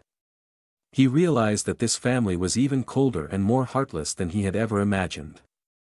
He wondered why he couldn't stop or prevent his mother's suggestion to be in a place like this. Instead, Elle realized he was intoxicated by his superiority over others and thought he wanted to make everyone happy, regardless of the circumstances. Additionally, he wanted to respect his mother's decision, and this was now the result of that. Elle could live with them trying to use him. He had already suspected something in that direction. However, he couldn't forgive them for wanting to hand his mother over to the prince. Elle grew angrier, causing him to become somewhat careless. The Marquis recognized that someone in the room was under the influence of an invisibility spell. Surprised, he wondered if this person had been here the whole time and was astonished that he hadn't noticed or recognized them. He asked aloud who was hiding in the room. Elle then extended his hand and prepared a spell. The Marquis and his son Gletton noticed the surge of magic, but they had little time to react because Elle had already finished casting his modified spell, Endless Flame Seed, and unleashed it. Elle revealed himself, which visibly surprised the Marquis and Gletton, wondering if he had overheard their entire conversation. As the spell had a slight delay, it exploded a few seconds later. The Marquis looked shocked as he realized what was about to happen. There followed a massive explosion, and a large fireball soared through the roof of the estate into the sky. Right after the first explosion, another one followed, just as big, tearing everything apart. The ground was completely scorched from the tremendous explosions, and ashes and smoke filled the air. However, the Marquis and his son didn't appear to have any visible direct injuries from the explosion. The Marquis was astonished at the spell Elle had cast. Any other magician would need more than half an hour to execute such a spell. Furthermore, it was a 7th-level spell, effortlessly capable of killing thousands of people at once. Immediately after the explosion, guards of the family estate rushed into the room where the two family heads were and inquired if everything was all right and who was responsible. Looking down at the small crowd of soldiers and the two leaders, Elle was surprised that they were still alive. One of the soldiers recognized him and said he was obviously Cilfir's son. Elle floated slightly in the air and said he was glad they were still alive, as his anger was too great to end their lives so quickly. Once again, Elle extended his hand, not giving them much opportunity to react. Under his palm, a small orb formed, surrounded by a magical circle. Elle told the small group standing below him that he wanted to ensure they would suffer endless torment and beg for forgiveness, repenting their deeds for daring to raise their filthy hands against his family. He raised his hand, and the small orb expanded into a large magical circle behind him. Elle invoked a summoning spell, declaring that misery and destruction awaited those who stood in his way. His eyes were filled with focus and hatred towards the individuals present. He completed his summoning, and his night golem in golden armor emerged from its interdimensional space. Standing behind Elle. The guards couldn't believe what they were seeing, wondering how such a creature could be present here. The Marquis started laughing, prompting Gletton to ask if everything was all right and why he was laughing. With gleaming eyes that hadn't quite grasped the current situation and a brain the size of a pea, oblivious to how dire the situation looked for him, the Marquis stated it was great and the best thing he had ever seen. The few guards who mustered their courage didn't believe the golem was real and vowed in the name of the Ainhart family that they wouldn't let Elle do as he pleased and tried to push back the golem. They rushed towards Elle and his golem. Through the slits in the golem's helmet, A small bright light blinked, signaling it was fully operational. With a single quick but incredibly powerful strike, the golem attacked the guards who dared to charge at El, sending them flying into the air. Gletton couldn't believe what was unfolding before his eyes and seemed to have an even smaller brain than his father. He looked down at the falling bodies lying motionless on the ground, succumbing to the injuries inflicted by the golem's attack. Frenziedly, the Marquis declared it was undoubtedly not a fake and stated that his family could now become the strongest family ever, with such a golem on their side. He pointed at El with his finger and ordered the new guards who had gathered behind him to kill El and force him to reveal the secret of the golems. El's facial expression remained terrifying, clearly indicating that he hadn't shown everything he was capable of. He told the Marquis that everything he knew served only greed. Moreover, he pointed out that the Marquis already lived an extravagant lifestyle and questioned if he didn't have enough money for retirement and why he would want more. The Marquis looked visibly confused. El floated next to his golem, observing the attacking guards in the devastated, charred ground. Another magical circle hovered in front of his golem, deflecting the attacks directed at him. El began positioning himself behind his golem and channeling more of his mana into it.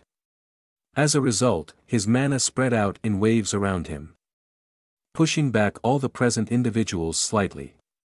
The guards recognized the extreme power of this mana and realized they couldn't contend with it. Even Gletton had to defend himself somewhat against the mana controlled by El through his golem. The Marquis was also surprised and realized that this mana couldn't belong to someone who had just mastered the 5th stage of magic. It seemed to be on par with that of a sword master, perhaps even stronger. He remembered how he had examined El's mana during their first encounter at noon and pieced a few things together. He realized that El must be the mage who had caused the 2 massive explosions. He pondered if it was possible that El was actually on the 7th stage of magic. When El realized that the Marquis had finally figured out how strong he truly was, he couldn't help but grin self-assuredly. The Marquis grew angry, clasped his hands together, and prepared a spell as well. Shortly after, he launched his spell at El, who appeared completely unfazed, continuing to float in the air without being disturbed. Calmly, El raised his hand, channeled some mana, and effortlessly created a spell to repel the attack. The ground beneath him burned, and flames raged on the battlefield. Once again, El looked down from above at his grandfather and uncle, realizing that they were unworthy of being called that. Just as El was about to say what the Marquis intended to do to them, he heard his name as only his mother called him, Ellie, on the battlefield. His mother, now joined by his sisters Serena and Kaina, looked up in disbelief at El and couldn't believe what she saw. She asked him what had happened. El looked sadly down at his mother and called her name. He wondered why she was here and didn't want her to find out what was happening and the terrible plan her brother and father had for her. El still floated in the air, looking down at the 2 family heads, his sisters, and his mother. Lost in thought, he couldn't help but recall the plan his mother's brother had devised to extract information about the magic stones from him and what he intended to do with his mother afterward. He also thought about how their father, as the family head, applauded and praised him for it. El's mother shouted up to him again, asking him to please respond. She saw how angry El looked and realized she had never seen him so furious, knowing that something must have happened to make her son so agitated. El continued to silently gaze at his mother and his siblings, then let out a deep sigh, realizing he had no other choice now. Once again, he raised his hand and formed a small sphere with many magical circles rotating around it. These magical circles grew larger and pulsated outward. The Marquis recognized this as capture magic. He was alarmed, wondering if El had recorded the conversation he had with his son where they had hatched their plan. If that were the case, he knew his family was doomed, and no one should ever hear those plans. Panicking, the Marquis quickly turned to his son Gletton and ordered him to kill El immediately, explaining that he was the one who had caused the explosions just now. Angrily, and because she hadn't received an answer from her son, Cilfir asked her father what was going on and why he was ordering El's death without reason. He told her to shut up. The Marquis found himself in a predicament and took a moment to adjust to the situation and think. Cilfir told him that El was his grandson, appealing to his good heart, hoping he would reconsider killing him. However, the Marquis seemed unfazed and instructed his guards and his son to hurry. He warned them that El was a high-ranking mage. The guards once again stood in a larger group before El, pointing their swords at him and preparing for battle. El appeared relatively unfazed and simply commanded his golem to overpower the guards without killing them. The golem extended its hand, conjuring a golden sword and assuring its master that it understood and accepted the command, and would execute it to the best of its abilities. The summoned sword of his slightly plump golem shone as brightly as the sun and sparkled like the stars in the night sky. He held it in his left hand while El floated slightly to the side to give his plump golem some space. The morale of the guards and warriors of the Ainhart family had not been broken. Together, they raised their swords and proudly shouted their battle cry. Their first mission was to destroy the summoned sword. However, El knew that this endeavor was impossible, for the golden sword was a symbol of his golem. It was forged from pure dwarven steel with very few impurities and coated with magical metal for enchanted seals. The front of the blade was also coated in gold and imbued with a spell to deflect impact upon striking. Moreover, it had been reinforced with a special sharpening magic to further enhance its existing power. Thus, the golden sword resembled more of a divine sword than a mere one. El realized that, much like in his previous life, it was essential to regularly upgrade his strongest unit to keep it effective. He was more realistic than idealistic and knew he had to push his golem's capabilities to their limits. The guards and knights of the Ainhart family remained in their battle formation, continuing to point their swords at El and his golem while channeling their energy. El's golem swung its flame-enchanted sword, creating a massive golden shockwave that broke through the ranks of knights, forcing them to defend against the backlash of the swing. Even the Marquis and Gletton could not believe what they were seeing, astonished by the power of El's slightly plump golden golem. One of the guards warned not to underestimate it, assuming his battle stance once again. The golem executed a golden cut and flew towards the army of guards, splitting the sword in two and disrupting their combat formation. The golden golem continued to build up, and its shadow loomed over the heads of the guards. Seeing the golem up close, they realized its true size and the overwhelming force they were truly facing. However, some guards had not given up hope and urged their comrades to obey their master's orders absolutely, not to panic or give up. Another guard caught sight, after his friend's brave words, of their fighter who had managed to ride onto the battlefield inside the house on a horse. His horse was also adorned with lightweight golden armor, and he himself was dressed in a silver, typical knight's armor, embellished with a red cape. El recognized that this knight must be the leader and captain of the knights. Furthermore, he realized that this captain should be at the end of the swordmaster rank. The captain knelt before the Marquis and apologized for arriving late. However, the Marquis urged him to get to work immediately and defeat El and his golem. The knight captain raised his head, said he would do so right away, saluted, lowered the visor of his helmet, and introduced himself. He explained that he was the knight captain of the Marquis Ainhart family and drew his sword. He enveloped his sword with a kind of mana, raised it, and thus boosted the morale of his subordinate knights. He called out to them that they would now destroy the enemy together. El recognized that things were about to get more serious, but he spoke quietly and calmly to his golden golem, asking it to switch to its level 2 mode. The golem responded that its seal had been successfully lifted and covered itself in golden light. First, its hands and arms became slightly slimmer, followed by its shoulders, head, and finally the rest of its body. It now looked much more flexible, faster, and stronger, ready to continue defending El. Additionally, since it was now somewhat thinner, it appeared even more fearsome and aggressive. The guards who had risen against El and his golem knight were surprised by the sudden transformation. However, El already knew that this wasn't all that had changed about his golem and that the real change was yet to come. As the sword had disappeared during its transformation, the golem had to call it again, and it reappeared, enveloped in flames, in its hand. It grabbed the sword and prepared for battle, assuming a combat position as well. The blade of the sword had undergone some changes and was infused with much more energy than before. The leader of the knights realized that it must be an aura blade, which was the actual much more powerful power-up. L's golem swung its sword to the side and stepped forward without apparent protection, heading towards the army facing it.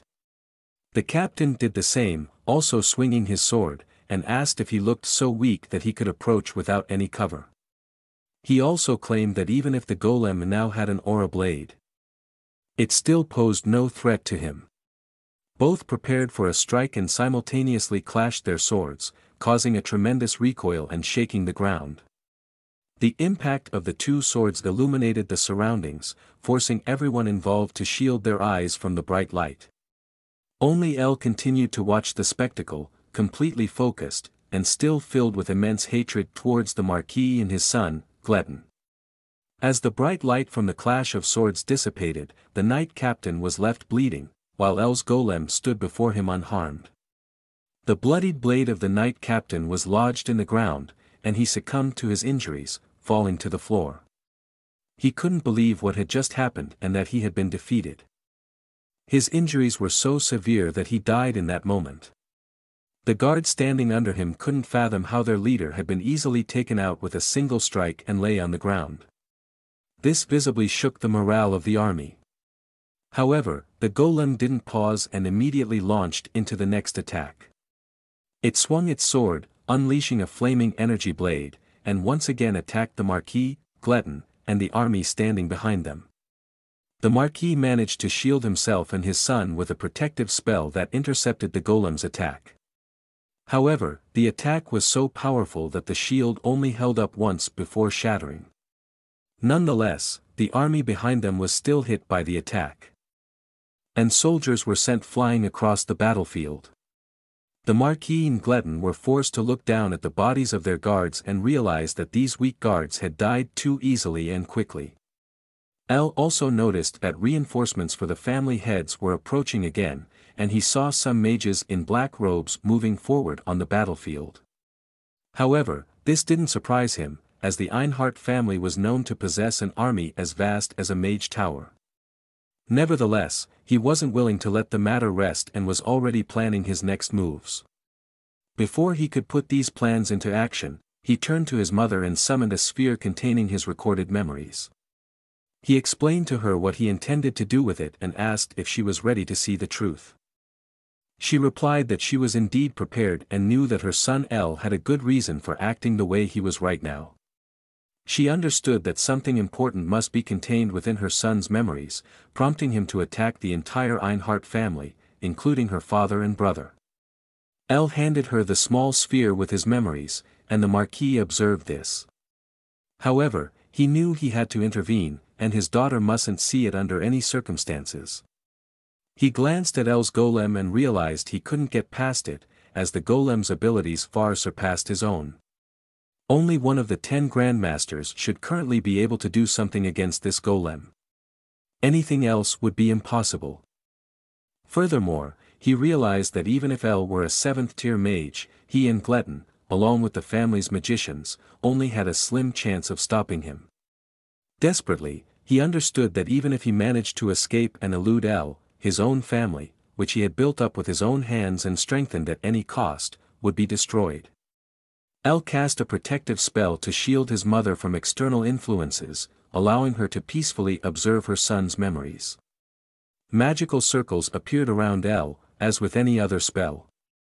His mother was then enclosed in a square cube meant to protect her from all dangers.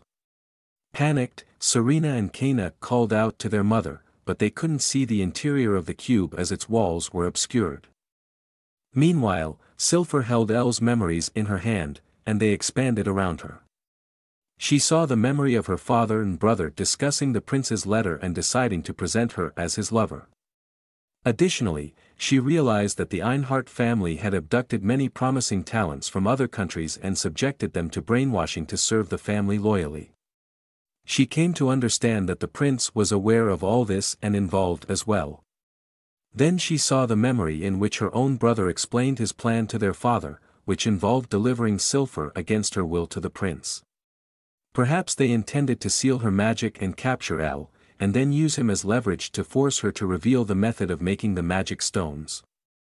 Cilfir couldn't believe how shocking these revelations in El's memories were for her.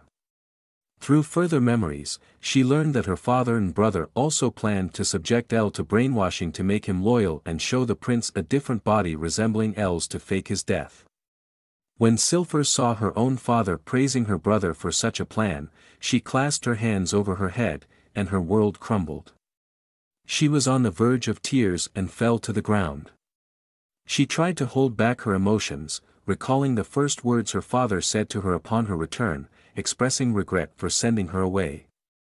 She had thought that deep down, her father still retained some familial feelings for her and that they were still father and daughter. However, Cilfir couldn't hold back her tears any longer and let her emotions flow freely. Tears streamed down her cheeks as she wept. She couldn't help but think about how happy she was with her son, El, and that she should have known better than anyone how terrible this family truly was. She now blamed herself for bringing her beloved son here. Thoughts of her father and her brother came back to her, and she realized that there was not a hint of warmth or love in this family, only wicked individuals. She thought that she should be indifferent to how these wicked people would use her however they pleased. But now, knowing that they not only wanted to use her but also planned to subject her son, El, to brainwashing, she couldn't simply forgive them as she initially wanted, even though they had already killed her beloved husband. She recognized that she had never truly hated them for that because she always believed that the prince had forced them to do it. However, now she realized that this was not the truth, it was simply that these people knew no love or family, and they acted purely out of self-interest. Cilfir bit her lip hard, trying to forget her inner pain and pull herself together. She clenched her fists and also realized that for her father, her brother, and the prince, everyone else was nothing more than tools to increase their own power. Cilfir understood that this was the true nature of these people, which she unfortunately never fully realized before, but now she knew. When she came to terms with what had happened and gathered her courage, the cube that had imprisoned her for protection began to glow and shattered. El looked a little sad, knowing that it wasn't easy for his mother to accept the truth. His mother folded her hands, with a few tears still in her eyes. However, she made the decision that no matter how painful it might be now and no matter how much she wished to forget everything, it was essential to accept the truth. Serena immediately called out to her mother, who was floating in the air, to ensure she was okay. Her mother landed and was ready to face reality and confront it. With a determined expression and a clenched fist, she told her son that she would no longer run away and was prepared to fight. El looked down at his mother, relieved by her resolution and her ability to withstand the truth. He also noticed that a few tears were still running down her cheeks and that, despite everything their family had done, she didn't succumb to hatred because they were still a part of her family. However, this was not the case for El, and he gazed back at the Marquis and his son, Gletton, with all his hatred and anger, as they still stood together on the battlefield, doing nothing to change their situation. El raised his hand into the air and conjured another magical circle, which looked slightly different from his previous ones. He wanted to show the Marquis and Gletton the Iron Mace of Justice. A large black phoenix, engulfed in black flames, appeared before the magical red circle. The phoenix immediately started screeching loudly, causing the guards and the rest of the Ainhart family's army to cover their ears as the sound was too deafening. Even Gletton had to shield his ears and couldn't withstand El's magic. The Marquis realized that El had employed sound force magic to lower the morale of his subjects and that El was even capable of overwhelming his son, who was also at the 7th level of magic, using this magic, despite Gletton being at the 5th level. Then, the Marquis looked up at El with his glowing red eyes and used a magic that directly infiltrated El's mind. El heard a voice in his head praising him, saying that he had done well with what he had done. The voice lauded his great talent and assured him that it wasn't too late and he could still join the family. However, El remained entirely unimpressed and rather bored.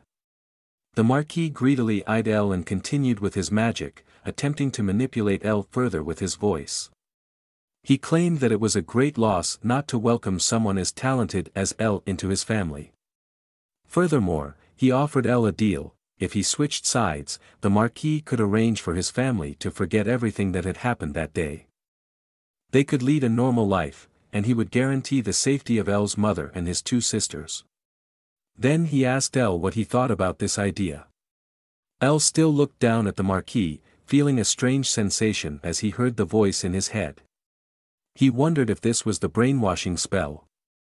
Floating in the air, El couldn't believe that the evil old man not only wanted to enchant his father, the other magicians, and his mother but was now attempting it on him as well. El addressed the Marquis and asked him a question. As the Marquis looked up at El from below, he realized that his brainwashing spell had no effect on him and that El was indeed at the 7th level of magic. In response to El's question about how he could do something so cruel to his own family, the Marquis was initially taken aback and briefly shocked, but then he began to laugh. He raised his hands up and laughed like an old comic book villain. The Marquis explained to El that many aristocrats would sell their own children for the sake of the family, and that this was actually a normal thing. El continued to look down at him and realized that this man was no longer human but more like a monster.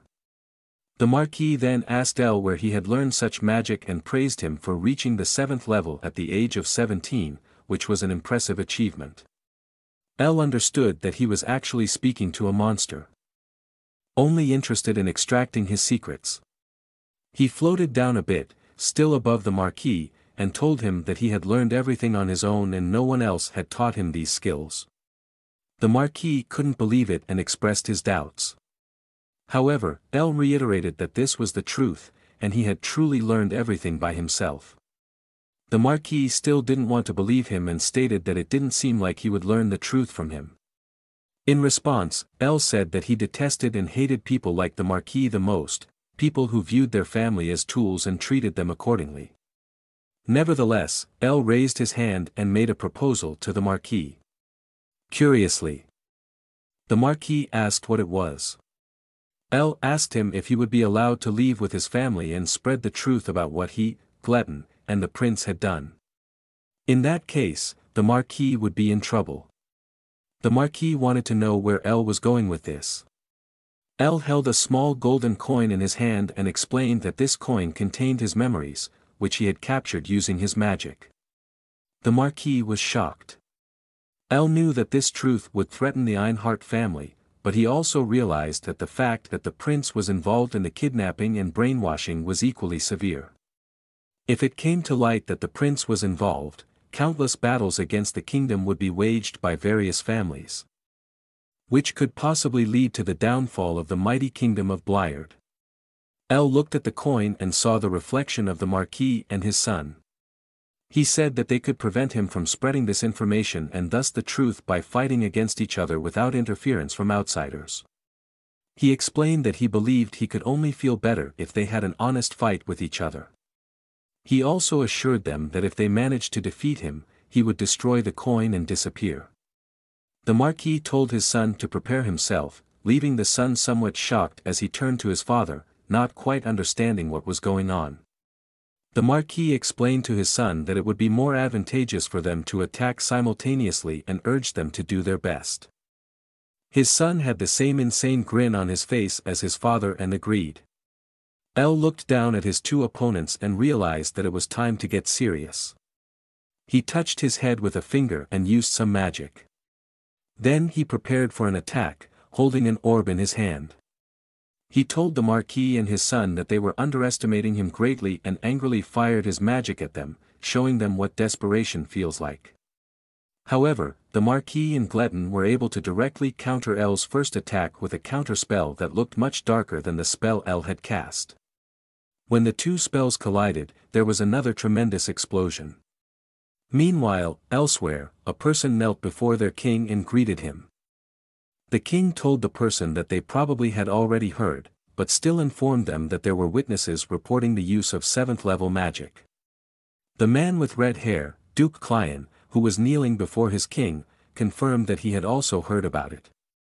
The king explained that this was a very serious matter, and if a member of the Ainhart family was responsible for the 7th level magic and the resulting explosion due to an experiment, he would hold them personally responsible. However, he added that if there were problems in the Marquis residence, he should leave them there as long as possible and only then address the situation. The red-haired man asked why he should intervene at the end. To which his king explained that the Ainhart family had become far too powerful, and this was a good opportunity to weaken them a bit again. Duke Client agreed with his king and thought that His Majesty was a very intimidating man. He knew that his king had spoken with the Marquis of the Ainhart family back then and had told him that in an empire, there must always be a sufficiently strong opposing force, and had secretly helped the Marquis of Ainhart come to power. But now, with the Marquis becoming much more powerful than he had planned, the king wanted to try to damage him a bit to minimize his influence. Duke Client had expected nothing less from his king, who ruled over everything. The king told the duke that he would lend him 10 men from his royal knights and 100 men from the Central Knight Order, knowing that the duke would lead and deploy them properly. He entrusted the mission entirely to the duke. The duke looked up and accepted the assignment he had received, intending to carry it out to the best of his ability. As he was about to take his leave, another person joined the conversation. It was Prince Al-Qaid. The king asked the prince what he wanted. The prince said he would like to ask a favor and inquired if he had heard correctly that the duke was now heading to the Marquis of Ainhart. The duke confirmed this immediately. The prince then asked if he could accompany him, expressing the desire to seize the opportunity to diminish the Marquis' influence and power. He looked at the duke and the king with a conflicted expression, as his real goal in this journey was Cilfir. He wanted to ensure that he would take advantage of this opportunity to win her over. The king asked the prince if he believed he could handle the Ainhart family and overpower them. The prince responded to the king's question, saying that he thought he could handle it and that it would be a good experience for him. The king granted permission and told both the duke and the prince to proceed cautiously to the Ainhart estate. Both understood the order and prepared to ride out. They were each on their horses. The duke and the prince. The prince told the duke that he was already excited to work with him. The duke replied that now that the prince was joining his mission, he wasn't sure if he had anything left to do. The prince laughed amiably and agreed with the duke's words. However, Client was still unsure about the prince accompanying him and looked at him questioningly from behind. The prince shouted loudly for everyone to show their enthusiasm, prompting the knights accompanying the prince and the duke to cheer loudly and display their eagerness. They set off for the Ainhart family estate to investigate and weaken the Marquis' power. Meanwhile, the battle between the Marquis, Gletton, and El continued, and the earth trembled repeatedly. El was still hovering in the air, in the process of creating a cosmic hand with his magic, ready to attack the Marquis. However, the Marquis laughed in the face of the danger posed by El's spell and was astonished by how fast and powerful El's spells were. As El continued his attack towards the Marquis, the latter couldn't help but think that usually none of his opponents got the chance to launch an attack against him, as he would have defeated them the moment they prepared a spell. Gletton was in the process of preparing a spell, lifting his fingers like in Naruto and chanting an incantation. Runes appeared around him, forming a magical circle of fire magic around his fingers. Shortly after, he cast the spell, Flame Storm, and sent it towards El. Smiling, he was curious to see how El would handle his attack. Gletton was quite arrogant, proud that he could cast this 6th-class magic so quickly. El prepared to counter the attack and also used magic to create a massive earth wall to block Gletton's swirling fire attack. The Marquis, still unaware that he shouldn't engage in battle with El, took the opportunity to use his light magic, Lightning Arrow, and attack El. However, El effortlessly countered the Marquis' magic with a few deft steps and repelled his attack. Now it was El's turn to strike back. He extended both hands forward, creating a magical circle around them that formed a kind of magical armor around El's body. El controlled the elements of fire, light, wind, water, and earth magic around him, similar to the Avatar from Avatar, The Last Airbender. He combined these magics and hurled a few stones at the Marquis and Gletton, who couldn't believe what they were seeing. But El wanted to show more and took it further by using the same technique as his uncle Gletton and launching a second attack directly at the Marquis and Gletton without giving them a chance to counter. Gletton couldn't believe his eyes. He was surprised that El only needed to see his secret technique once and could now use it even faster than him. This was a technique that set him apart from other magicians on the same level, as he could execute it in a flash and defeat his opponents despite being on the same level. He cursed but still managed to cast a defensive spell and shielded himself with 3 magical barriers to counter El's attack. However, the flames were too strong and destroyed each shield. Just before they could reach Gletton, he managed to teleport to safety, evading the flames. Gletton teleported high into the air and then planned to surprise El and launch a counterattack. Gletton, however, couldn't locate El's position and frantically looked left and right to find his opponent. Suddenly, El appeared behind his uncle and told him that he was way too slow and would never surprise him as he just did. Gletton turned around and saw El, realizing that he was moving much too quickly. El extended his hand again, preparing to finish off his uncle. Shocked, Gletton used magic again and swiftly flew to the ground to escape El's grasp. El cast a sort of Japanese hentai spell, with tentacle-like magical manifestations trying to ensnare his uncle. He remarked that his uncle was far too slow and wouldn't have a chance to escape at that speed. The Marquis recognized the spell El was casting and knew that the net spell was meant to restrict the opponent's movements, but he also knew that his son would handle such a spell with ease. Gletton raised his finger, releasing a small orb that generated a whirlwind of fire, pushing back the net-like tentacles. Gletton was confident that such a spell wouldn't do much against him. El then charged towards Gletton with his magic, but Gletton continued to defend against El's attack with his fire magic. The Marquis observed the spectacle from a safe distance and was pleased that El's tentacle net attack had failed, knowing that net magic was at a disadvantage against fire magic. He smugly grinned. Meanwhile, El and Gletton continued their intense battle, with neither willing to give in. Gletton was clearly on the defensive, while El, who had to conserve some of his powers and couldn't fight as ruthlessly as his opponents, was on the offensive.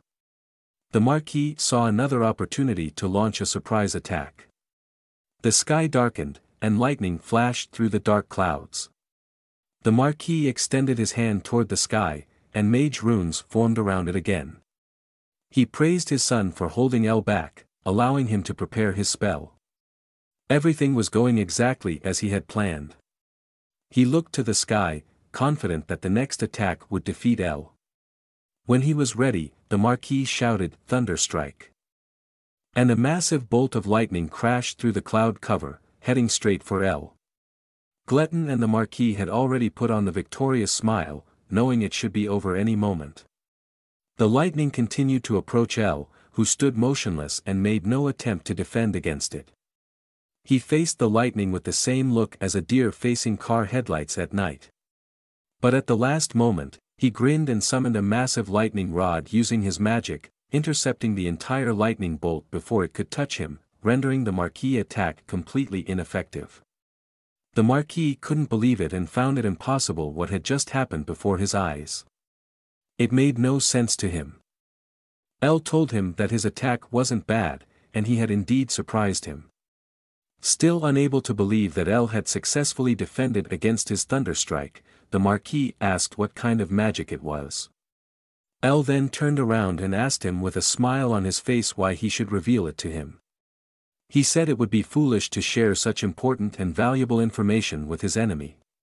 This arrogance, the grin, and the fact that he couldn't harness that power infuriated the Marquis.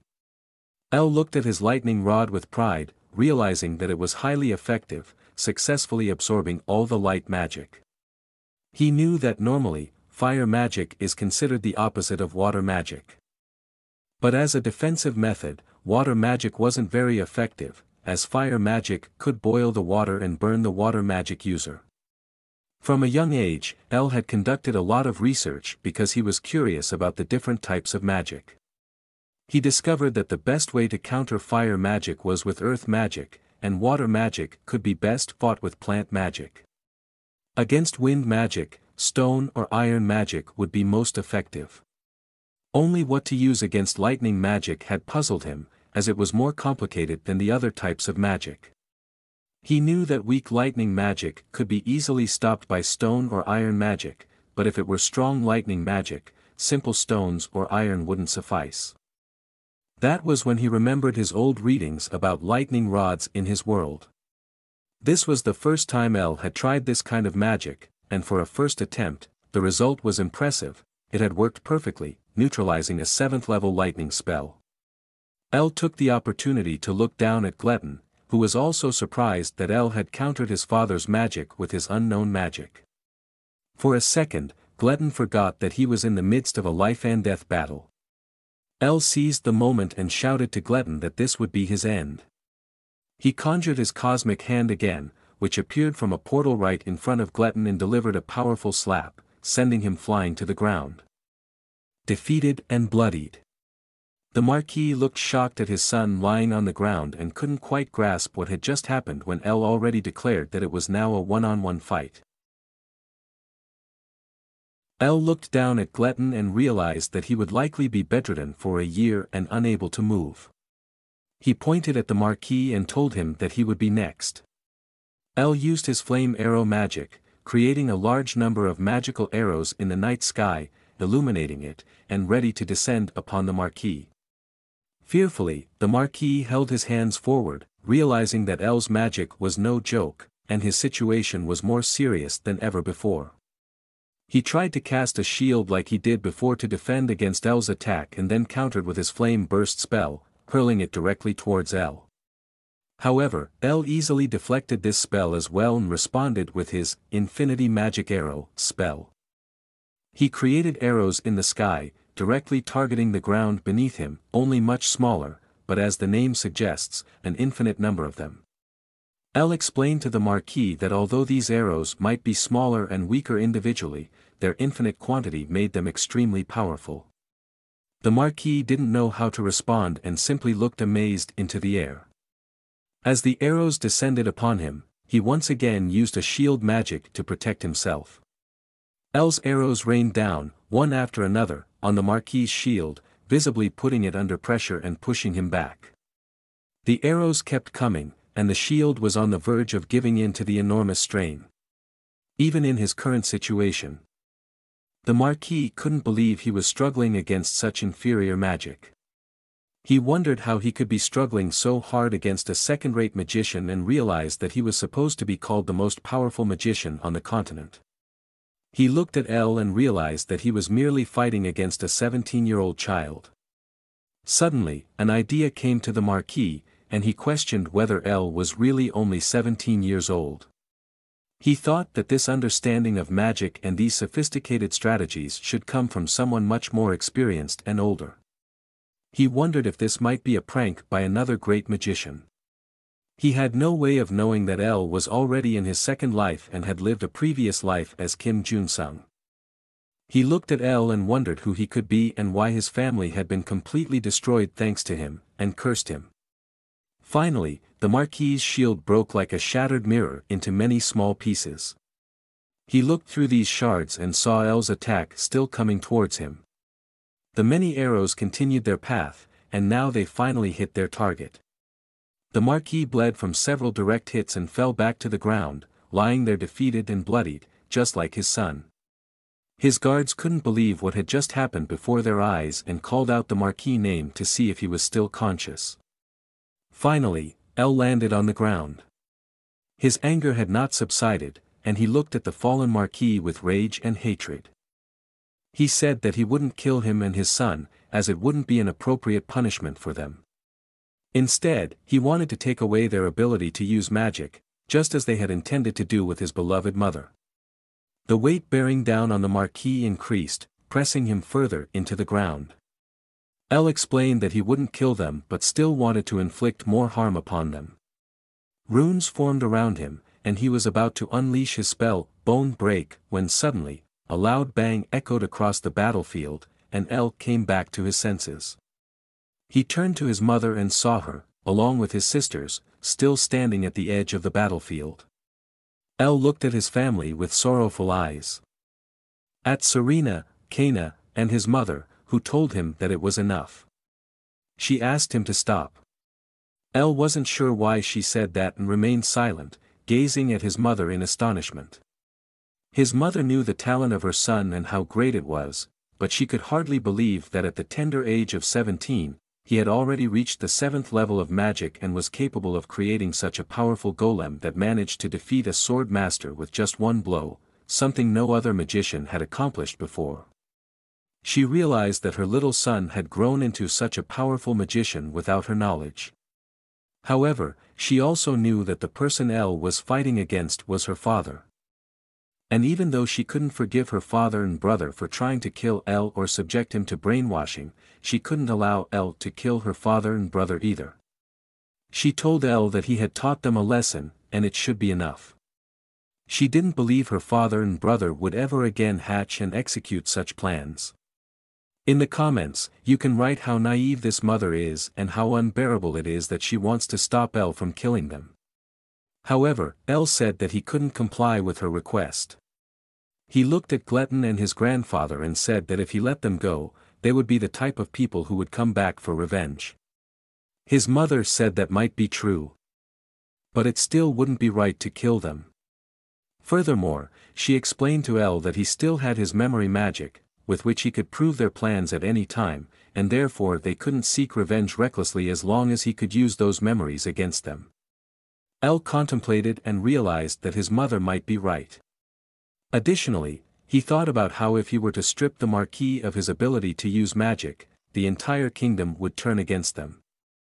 That would mean putting his entire family in danger. L agreed with his mother and stated that he wouldn't harm her father and brother. He turned away from the fallen Marquis and told his family that they should leave this vile place as quickly as possible. Furthermore, L suggested to his mother that with her abilities and being ranked 6th in magic, they could find a place far away and lead a peaceful life. His mother agreed and desired exactly what her son wanted. Humbly and with shame, she acknowledged that L was right and had to admit that even though she was the adult between them, she was wrong. Under the full moon and the cloudy night, she had to admit her mistake in bringing L to the Marquis and said that everything was her fault, leading to the current situation. She looked into L's eyes and told him that while power might be important in life, the love within the family was much more crucial. L looked somewhat melancholy at his mother and thought about his family from his previous life but agreed with her statement that family was the most important. L pulled himself together and asked his 2 sisters if they wanted to come with them and continue to be part of this family. L's mother, Serena, and Kaina were a bit puzzled as to why he would suddenly ask this when the answer was already clear. Nevertheless, Kaina said she would, of course, stay with him and would go anywhere with him. Serena also said that she wanted to be with him and their new mother wherever they went. L's mother was delighted that her 2 adopted daughters wanted to stay with them and her son, and she looked quite happy.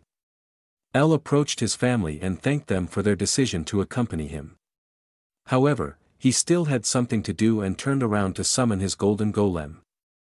It came directly and knelt before L, ready to receive further commands. L praised his golem for the outstanding work it had done on the battlefield and decided that it was time to give his golem an appropriate name. He named his golem Tana, and it shone in golden brilliance, expressing gratitude to its master and creator for its name. Just as L was about to use his teleportation magic and disappear with his family, a man suddenly appeared behind him and said that he couldn't allow them to leave now. L immediately turned around, and Tana was ready to confront the stranger. With lightning speed, Tana parried the attack of the unknown person trying to stop L, while L used magic to protect his family as well. The attack was fierce, and Tana had some trouble stopping it. The colliding forces grew stronger and built up until they caused an explosion, kicking up some dust. L realized that this attack was truly powerful and that the assailant couldn't be a nobody. Laughing and smug, the prince emerged from behind Duke Clion, stating that he expected nothing less from him, the captain of the royal guards. L recognized him immediately, understanding that the person next to the prince was no ordinary individual. He knew he had to step up his game to avoid losing. He called on Tana to activate the third mode. The golem, just previously defending against another attack from Duke Client to protect L and his family, broke another of its seals upon L's command, activating its third stage.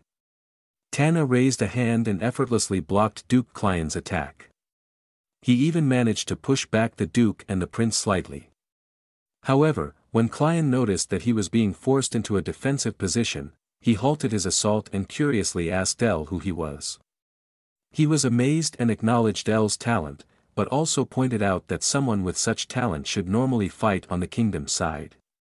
Client explained to L that he had attacked the Ainhart family and their leaders, who were vital to the kingdom.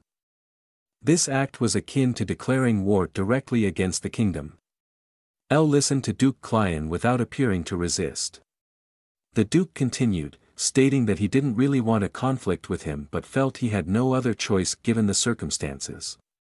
At this point, the prince interrupted and questioned what he was saying. Pointing at L, he asserted that they couldn't let these traitors escape so easily and should punish them with death to protect the dignity of their beloved kingdom. The prince greedily grinned, his mind solely focused on reaching his ultimate goal, making L's mother, Cilfir, his own. L angrily clenched his fist, immediately recognizing the prince's true intentions and knowing that everything was merely a ploy to make his beloved mother his lover. As the moon slowly disappeared behind thick clouds, L told Duke Client that he needed to apologize, but he had no intention of joining the kingdom. He stated, while pointing angrily at the prince, that he would destroy him now. He ordered Tana to keep Duke Client busy until he could accomplish this, which the golem immediately understood and was ready to carry out. Tana channeled golden energy into her hand again and summoned the golden sword, which somehow always disappeared whenever another of its seals was broken. Duke Client and Tana faced each other, preparing for battle. Client told her that he was ready and she could attack first. L floated in the air, focusing his attention on the prince. He made it clear that he would be his opponent, impressively manipulating the mana around him to strengthen it for his next attack. With intense concentration on the battlefield and the prince, L stated that they should begin. This unsettled the prince. L also reminded him that he had already warned him not to stare at his mother with his dirty, vile eyes. Since the prince disregarded this warning, L couldn't forgive him. Cilfir screamed her son's name from below, causing L to turn around and ask his mother what she wanted now. She pleaded with him to let it be and to walk away as it was too dangerous to confront and fight the prince. L attentively listened to his mother and reassured her that they shouldn't worry because he already had a plan. He explained that it would also be too dangerous to let the prince go unpunished. Then, he shifted his focus to the soldiers on the ground, along with the Duke and the prince on the battlefield. He raised his hand and invoked his spell, Infinity Magic Arrow, once more. Many small arrows appeared in the sky under the symbol of infinity, targeting the prince and his guards. L knew that a warrior who had reached the rank of swordmaster had trained his body to act as armor and wouldn't behave like that of an ordinary person or mage. With a smooth gesture, L commanded the arrows of his magic to rain down on his opponents.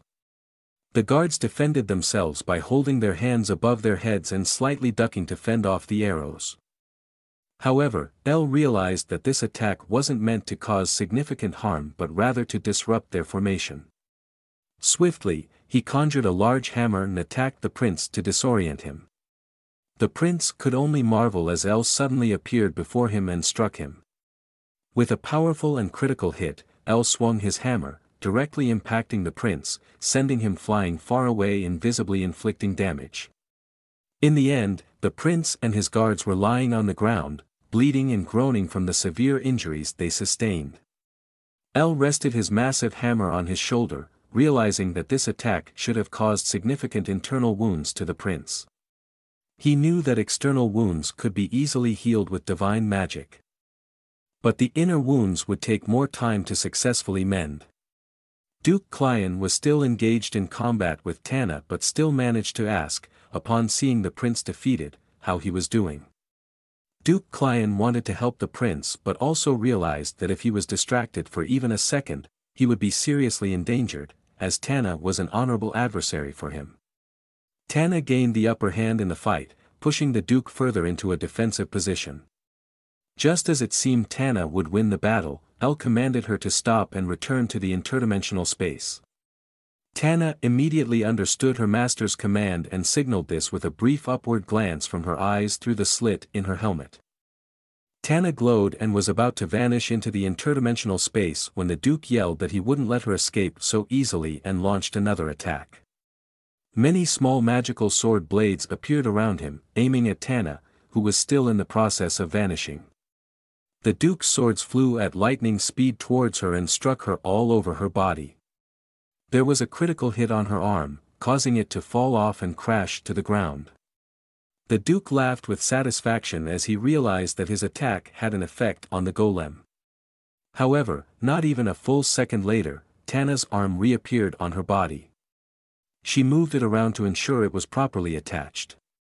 The Duke looked somewhat surprised and couldn't help but curse. Tana glowed brighter and vanished as El had ordered. Although the Duke admitted defeat in this battle, he chuckled for a moment, sighed with relief, and had to admit that he thought he had her with the last attack, only to realize she had vanished with the blink of an eye. Then, the Duke looked over at El, who held the memory coin in his hand. El extracted the memories from the coin and created a copy in the form of a small orb. He looked at the newly created orb and explained that he would destroy the coin but had made a copy of it before. As the unconscious prince lay in the background, in pain, bleeding, and groaning on the ground, El stated that everything he had done was contained within this memory magic. He emphasized that he wouldn't hesitate to spread this information throughout the kingdom or even the entire continent if the Duke or his family ever tried to harm him again.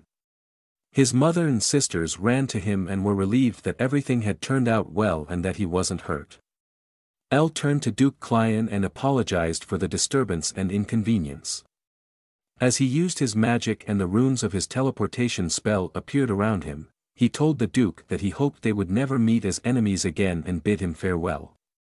The Duke could still hardly believe that El was truly the villain and could only stare in astonishment as he watched him teleport away with his family.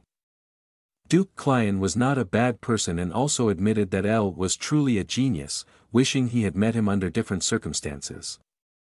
As he carefully observed the battlefield and saw the injured knights, he pondered how to explain the situation and plan his next steps. The incident at the Marquis residence was subsequently covered up. However, news of the appearance of a very young mage and his golden knight golem, as powerful as a grandmaster, spread across the entire continent, shocking all nations. It was a shocking debut for El in this world. So, some time passed, and El and his family settled into a new small cottage on the edge of a mountain, spending some time in peace and tranquility. Without any power-hungry tyrants. The sun shone, smoke rose from the chimney, and the overall atmosphere was extremely calm. El tapped his index finger on the table, contemplating what he would do next while trying to stow a book into the subspace bag. He realized that he had literally destroyed the Ainhart estate, defeated his uncle and grandfather, and inflicted severe internal and external injuries on the prince. He acknowledged that he had committed these crimes and wouldn't be able to return to Banzark, where he originally intended to come with his mother, without causing further harm. El opened the window and saw the bright sun outside. He couldn't even blame the kingdom if they pursued and killed him here and now. However, he knew they would never do that because he still had his memory magic, which could prove their dark deeds.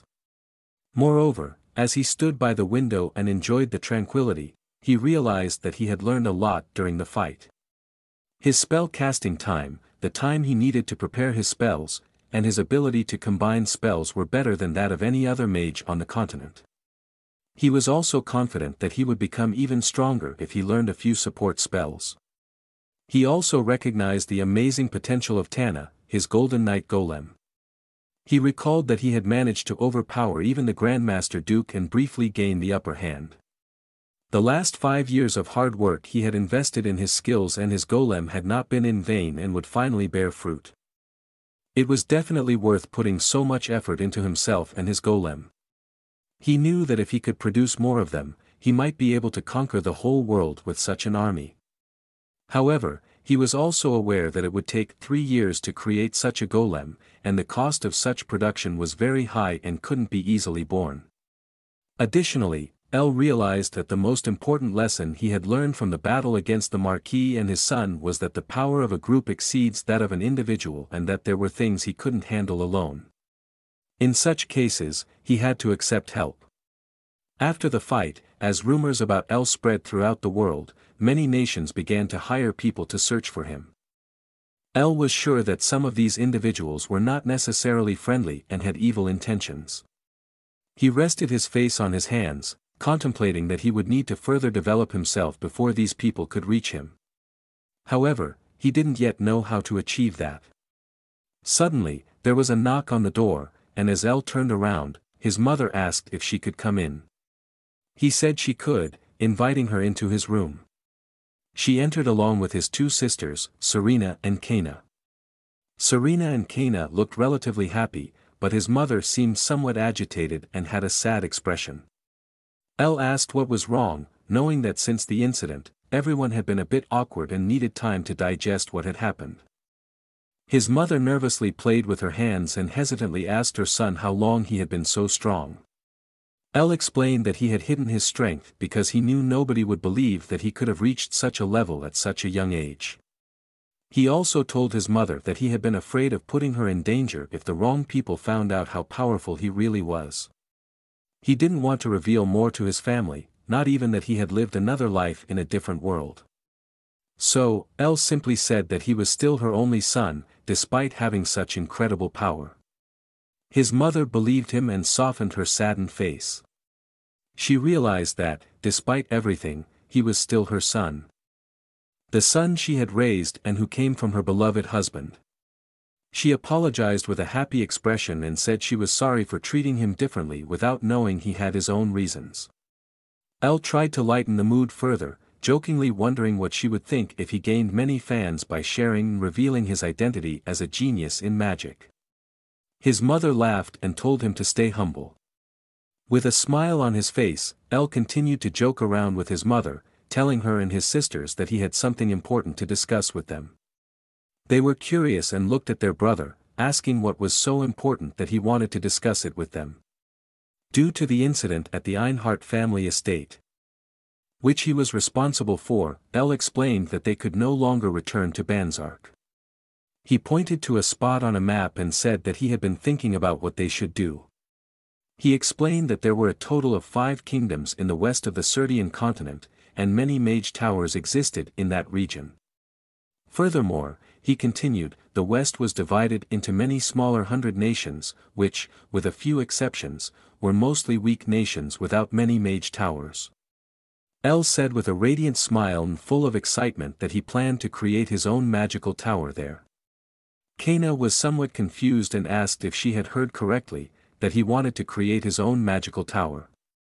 El explained to her that it would be a tower similar to the one they had in their hometown, where the tower master used to live.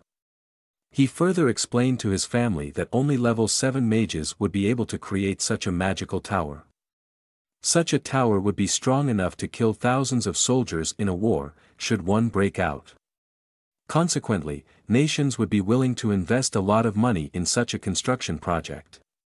Kaina marveled at the idea while her sister asked El where he intended to build such a tower. El pointed again to the map and showed his family a small place called Tolian Kingdom. Tolian Kingdom was a large place with fertile land, a large population, and a stronger military force than its neighboring countries. He raved that it was a strong nation, but it did not yet possess a mage tower.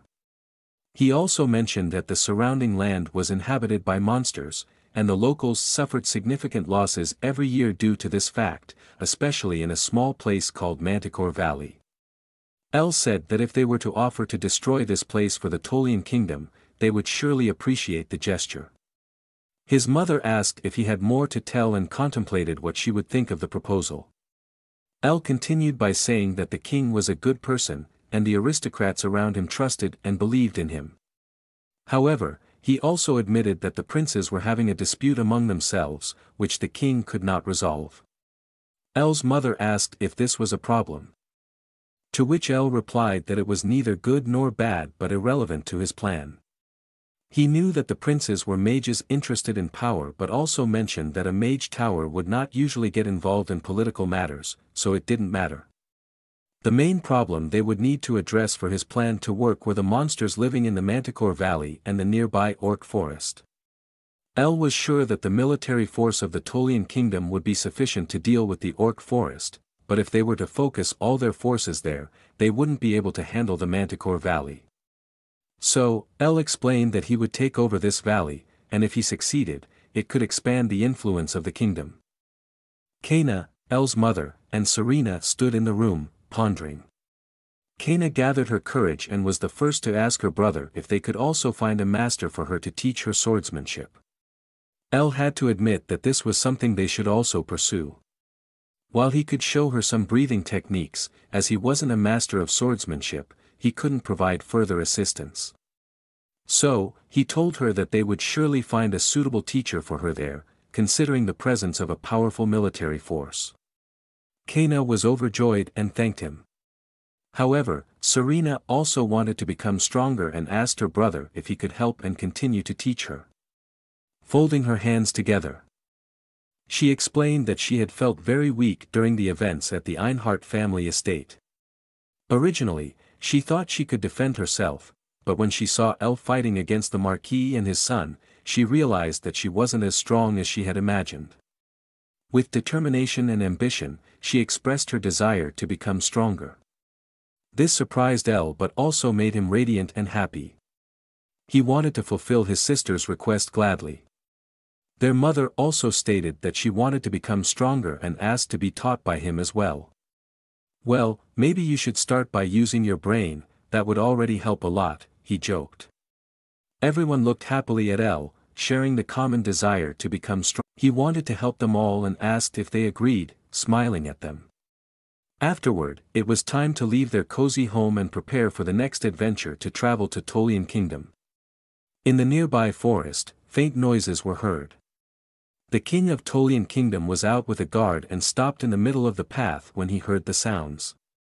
Anxiously, they looked left and right to find the cause.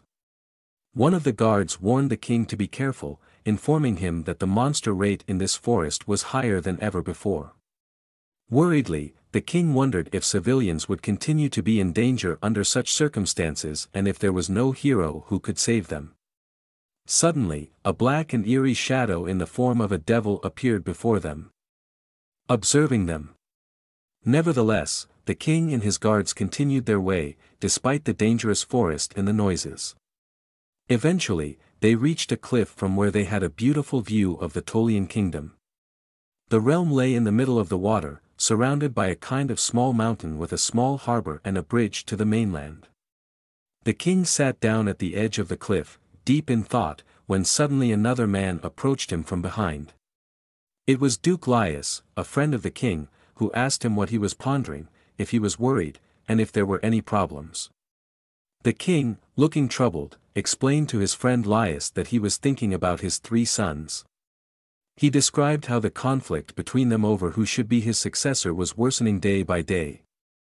And he feared that one day his kingdom would suffer because of this strife. Laius knelt down to his majesty, trying to comfort him. He said that just as the rain falls to the ground and nourishes the earth, he was certain that this conflict between his sons would somehow strengthen and unite the kingdom.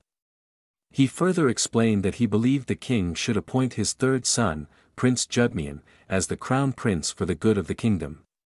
As he wanted to discuss whether he should choose the first prince, Prince Maxil, or the second prince, Prince Cran, as the crown prince, the king interrupted him with a sigh. He knew himself that Maxil treated people like objects and his personality was anything but good. It was terrible and violent. He was also aware of his second son, Cran, who had similar qualities to Maxil, though not as overtly displayed. He had to admit that neither of the two was suitable to be king. Instead, the king recognized that Judmian, his 3rd son, was a warm-hearted and friendly leader whom his subjects deserved and whom he would prefer to appoint as king for their welfare. Unfortunately, 90% of the aristocrats supported either his first son, Maxwell, or his second son, Cran. Some of Judmian's supporters included the highest swordmaster and leader of the royal guard, Captain Duke Lias, as well as the swordmaster of the capital city, Captain Count Lomo. This provided a balance between the three sons. As two leaders of the Order of Knights stood on Judmian's side. However, the king didn't even want to think about what would happen if the first and second princes were to go against their younger brother and try to overthrow him. The mere thought pained his head. Due to this succession conflict, the king couldn't focus as much on state affairs as he would have liked, and the monsters continued to pour out of the forest, attacking his subjects unabated. The king held his head and tried not to lose his composure amidst all the thoughts. He knew he had to try to handle state affairs while also keeping an eye on the monsters. Suddenly, the king realized he was talking to himself and wondered where his friend Duke Lias had gone. Startled, he turned around and saw Duke Lias and his guards tensed before him, ready to defend his majesty.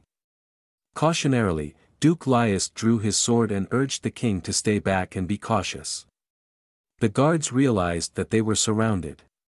One of the guards asked if they were surrounded by monsters, to which another guard turned suspiciously and began to laugh dirtily. Suddenly, the treacherous guard attacked the one who had just asked the question. The king and Duke Lias were astonished. Duke Lias asked why he would do such a thing and why he had killed his own comrade. The treacherous guard claimed that they had been enemies from the beginning, and more hidden guards emerged from nearby bushes. Duke Lias bravely stood in front of his king and ordered the other guards to do everything to defend him. The treacherous guard told the king to wait a little longer and that it was only a matter of time before they would get their hands on him. She pointed her sword at him and declared that she wanted to kill him herself and would do anything to achieve that goal. The king realized that he had trusted his guards, who had turned out to be traitors. He knelt at the edge of the cliff and asked his god if he had abandoned him and his kingdom. Meanwhile, in the chambers of a magical tower, a tower master sat at a table and communicated with two other tower masters through their magic. Two magic-created screens with runes were floating before him. One of the mages on the other side of the screens asked why he had initiated this meeting when their master was not present. The one who had called the meeting and sat at the table was the magic tower master Karosman. He had a cool red beard and mustache, as well as red hair. The unfriendly mage on the other end of the line remarked that he hoped Karosman hadn't forgotten that they all had much to do and didn't really have time to attend this meeting. Karosman explained that their master had instructed him to hold this meeting and that he should pass on important information to both of them. He raised a finger and said that the first important piece of information was that the plan to kill the current king of Tolian Kingdom in Manticore Village was already underway. Once the king was dead, the first Prince Maxwell would take over the throne and everything else. Ryzen, one of the mages sitting at the other end of the screen, suggested that they should use their golems to rid the nearby monster land of monsters and use the military to subjugate the nearby other nations. Ryzen adjusted his glasses and said that this should be an easy task for the golems, as they were the strongest on the entire continent. Karosman continued and explained that their master also had news about a night golem in the Bliard Kingdom. Ryzen was utterly astonished and could hardly believe his ears when Karosman said this. He asked what it meant and who else could possibly create such a night golem if not him. Karosman explained that there was a major incident in the Ainhart family where a 7th-level mage and his night golem played a crucial role. Ryzen was once again astonished, his eyes wide open. Karosman explained to the other two mages that the power emanating from the night golem should be at least that of a grandmaster, and he also mentioned that this golem had its own consciousness. Ryzen was speechless and had to ponder for a moment, stroking his beard. He explained that if an Orharthon were gone, he wouldn't be able to create a night golem. Moreover, his regular golem would take around 30 days to create. Ryzen couldn't believe that someone else besides him was capable of creating night golems. And on the level of a grandmaster with its own consciousness no less. However, Karosman said that was only half the reason for concern because he knew that such a golem couldn't be created overnight. It would take several years to create such a powerful golem. Nevertheless, he said they couldn't just sit back and do nothing. Therefore, he tasked Ryzen with gathering information about this golem and asked if he understood. Ryzen wanted to search and do everything possible to find this person and speak to them personally. While the king was in an ambush and Karosman, Ryzen and another unknown mage were discussing their devious plans, our protagonist L just lay there on his wall and calmly relaxed. He realized that he was indeed in Tolian Kingdom now, but he wondered how he could make contact with the king. He knew it wouldn't be a good idea to spread rumors about his presence, as it could draw attention from the Ainhart family and the Blired Kingdom, revealing his hiding place. He wanted to somehow meet and talk to the king in a normal and inconspicuous manner, but he couldn't come up with any ideas on how to achieve that. He turned on the wall and desperately wondered what he should do. L's mother stood with his sisters beside him and mentioned that she was hungry and suggested they look for a small place to eat together. L straightened up and agreed. Suddenly, he felt something, and it hit him like a lightning bolt. He wondered where this sudden surge of power was coming from. He recognized the wavelength of the energy and knew it had to be the power of a sword master. Quickly, he jumped up and realized that the power he felt was coming from the north. Since L had probably forgotten to speak and everything happened so quickly, his mother asked what was wrong with him. L skillfully ignored the question and noticed that the sudden surge of power was coming from the forest, where there shouldn't normally be any people. He also realized that this place was very close to the king's palace and wondered if the king might be somehow involved. L's mother continued to ask in bewilderment what was wrong with him and even called his name, but L only apologized and floated away.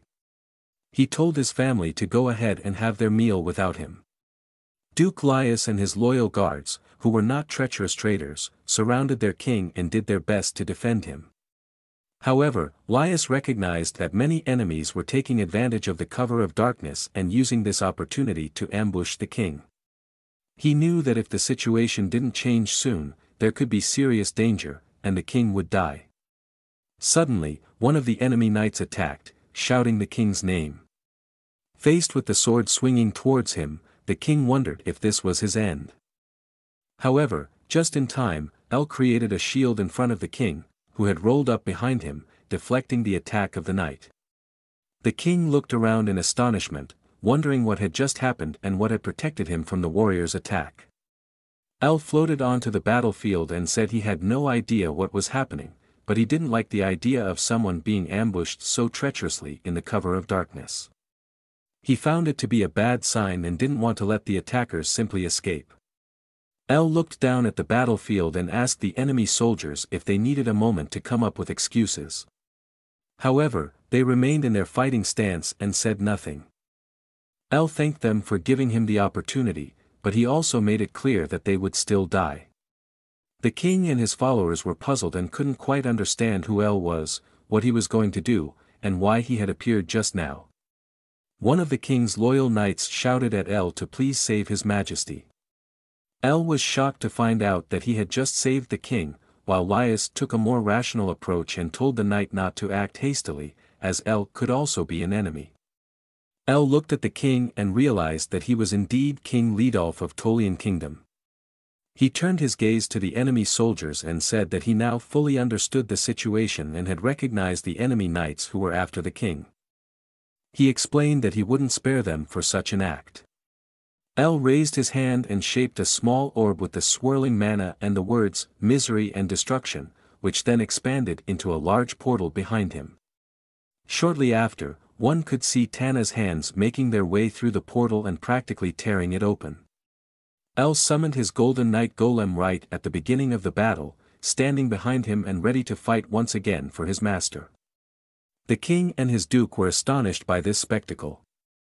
While the king had heard the rumors, seeing L in action made it hard for him to believe that they were about a young boy. Nevertheless, he could feel an incredible amount of power emanating from L and wondered who this young mage was. L raised his hand again and created a small ice crystal, which he fired at the ground to freeze the enemy soldiers, hindering their escape and rendering them immobilized. He declared that he could defeat them all with a single blow and ordered Tana to proceed. However, he instructed her to spare some of the enemy knights so they could be interrogated later to find out who was behind this attack. Tana confirmed her master's command, while the king continued to be amazed and fascinated by L's strength, trying to grasp the extent of his magic and understand it. The enemy knights tried to break free from the ice and resist, but they couldn't escape, let alone move properly. Tana followed L's orders and rushed forward. As she ran, she reached out her hand, calling her golden sword to her, which appeared in her hand, enveloped in flames just as it had been on the Ainhart family's battlefield. Tana wasted no time and swung her sword horizontally from right to left, swiftly dispatching the enemy soldiers and creating a powerful recoil that killed them instantly. The king and his duke were once again astonished by the overwhelming power of L and his golem, trying to comprehend what had happened in that split second. L thanked his golden golem Tana and praised her for her excellent work, to which Tana bowed before him and expressed her gratitude. The king realized that this must be the mage the rumors were about. The highest mage in Tolian Kingdom was currently only at the 6th level of magic, but if the king could win L over, he would finally have a mage of the 7th level in his kingdom. L approached the king and asked if he had been injured, introducing himself as L. The visibly relieved king thanked him for his help. L explained that it was nothing and that he had only taken care of a few bad guys. He also mentioned that he deliberately left some of them alive so he could interrogate them to find out who would do such a thing to him. He hoped that would settle the matter and that such ambushes could be minimized in the future. Meanwhile, the king's loyal guards were busy arresting the remaining traitors. The king was astonished that L not only saved his life but also had the foresight to think beyond that. He invited L to dine with him and emphasized that a simple verbal thank you would not be enough under these circumstances. L played along, pretending to consider the invitation, but ultimately accepted, which made the king very happy and gave him a radiant expression. The king explained that he would inform his mage about the invitation and would order him to deactivate the seal that prevented teleportation magic intrusion so that L could drop by during the day. L thanked him for that and then apologized, stating that he must leave now. He conjured a magical circle beneath him and prepared for teleportation magic. However, as he teleported away, leaving the king alone at the cliff in the forest, he added that he was looking forward to the meeting tomorrow. Duke Laius then approached his king, expressing his relief that things had turned out so well. He believed that the mage and the knight golem who had saved them were definitely involved in the incident at Ainhart. Additionally, Laius hoped that they could help with the monster problem they were currently facing. The king turned around and asked his friend if he also believed that L would manage to reach the 8th grade of magic, still feeling very joyful. He compared today's events to a refreshing rain on dry ground, with Duke Laius remarking that one could see it that way. Except for the fact that they had almost died. When L told his family about his little adventure, they were amazed that he had simply met the king. He explained that he had saved the king from an ambush in the forest and received an invitation to the royal palace. His mother could hardly believe that it had gone so well, but she was happy that her son would be meeting with the king. She asked L how she could win his support and wanted to hear his plan. Although Serena and Kaina begged him to reveal the plan to them, L remained steadfast, explaining that he would share it with them later. Suddenly, 2 men approached their table. One of them hugged L's mother and flirted with his sisters, asking if they would like to spend some time with them. One of the men started touching Serena lightly, but L immediately intervened and politely asked him, with a smile, to keep his hands off his family. The man, who didn't quite grasp the situation, asked who L was. L became somewhat serious and repeated, with a firmer grip, that the man should leave his family alone. Finally, the man understood the message and assured that he would abide by L's wishes. Subsequently, the man and his friend left the inn they were in. Serena and Kaina looked up to their brother, who had rescued them like a knight in golden armor, and felt a bit embarrassed. Their mother noticed this and had to hold back her grin. She knew that her 2 girls were a bit scared and that L had acted like a true gentleman in that moment. L himself was not aware of the situation, mumbled something to himself, and then said that the two of them should actually be strong enough to handle the situation on their own. This completely ruined the mood at the table for the women, and Elle's mother just shook her head. The next morning, which was as sunny as almost every day before, Elle said goodbye to his family as he had to prepare for the meeting with the king. His siblings and mother told him to take care and that they looked forward to seeing him later. Then Elle activated his teleportation magic and arrived at the king's grand estate. In the room where teleportation magic could bring someone, there sat a man who was annoyed that he had to unlock the seals protecting the estate from people entering by means of teleportation magic. He wondered which important person was coming that he had to do such a bothersome task. Bored, he sat in his chair, resting his face on one hand and crossing his legs, wondering how long it would take for the guests to arrive. Shortly after, however, he noticed movement in the middle of the room. He quickly jumped up and recognized that it was the mana of someone on the 7th level of magic. He was astonished that he would see someone so powerful right away. Elle appeared and successfully landed in the estate of his new king. The man who had been waiting for Elle and received him immediately asked if he was the one who had saved their king's life. Elle turned around and confirmed it, upon which the man approached him, hugged him with tears in his eyes, and said that there would finally be a mage of the 7th grade in the kingdom again. He was glad that he would no longer feel so burdened. Elle didn't understand the situation and wondered who this old man was and what was going on here.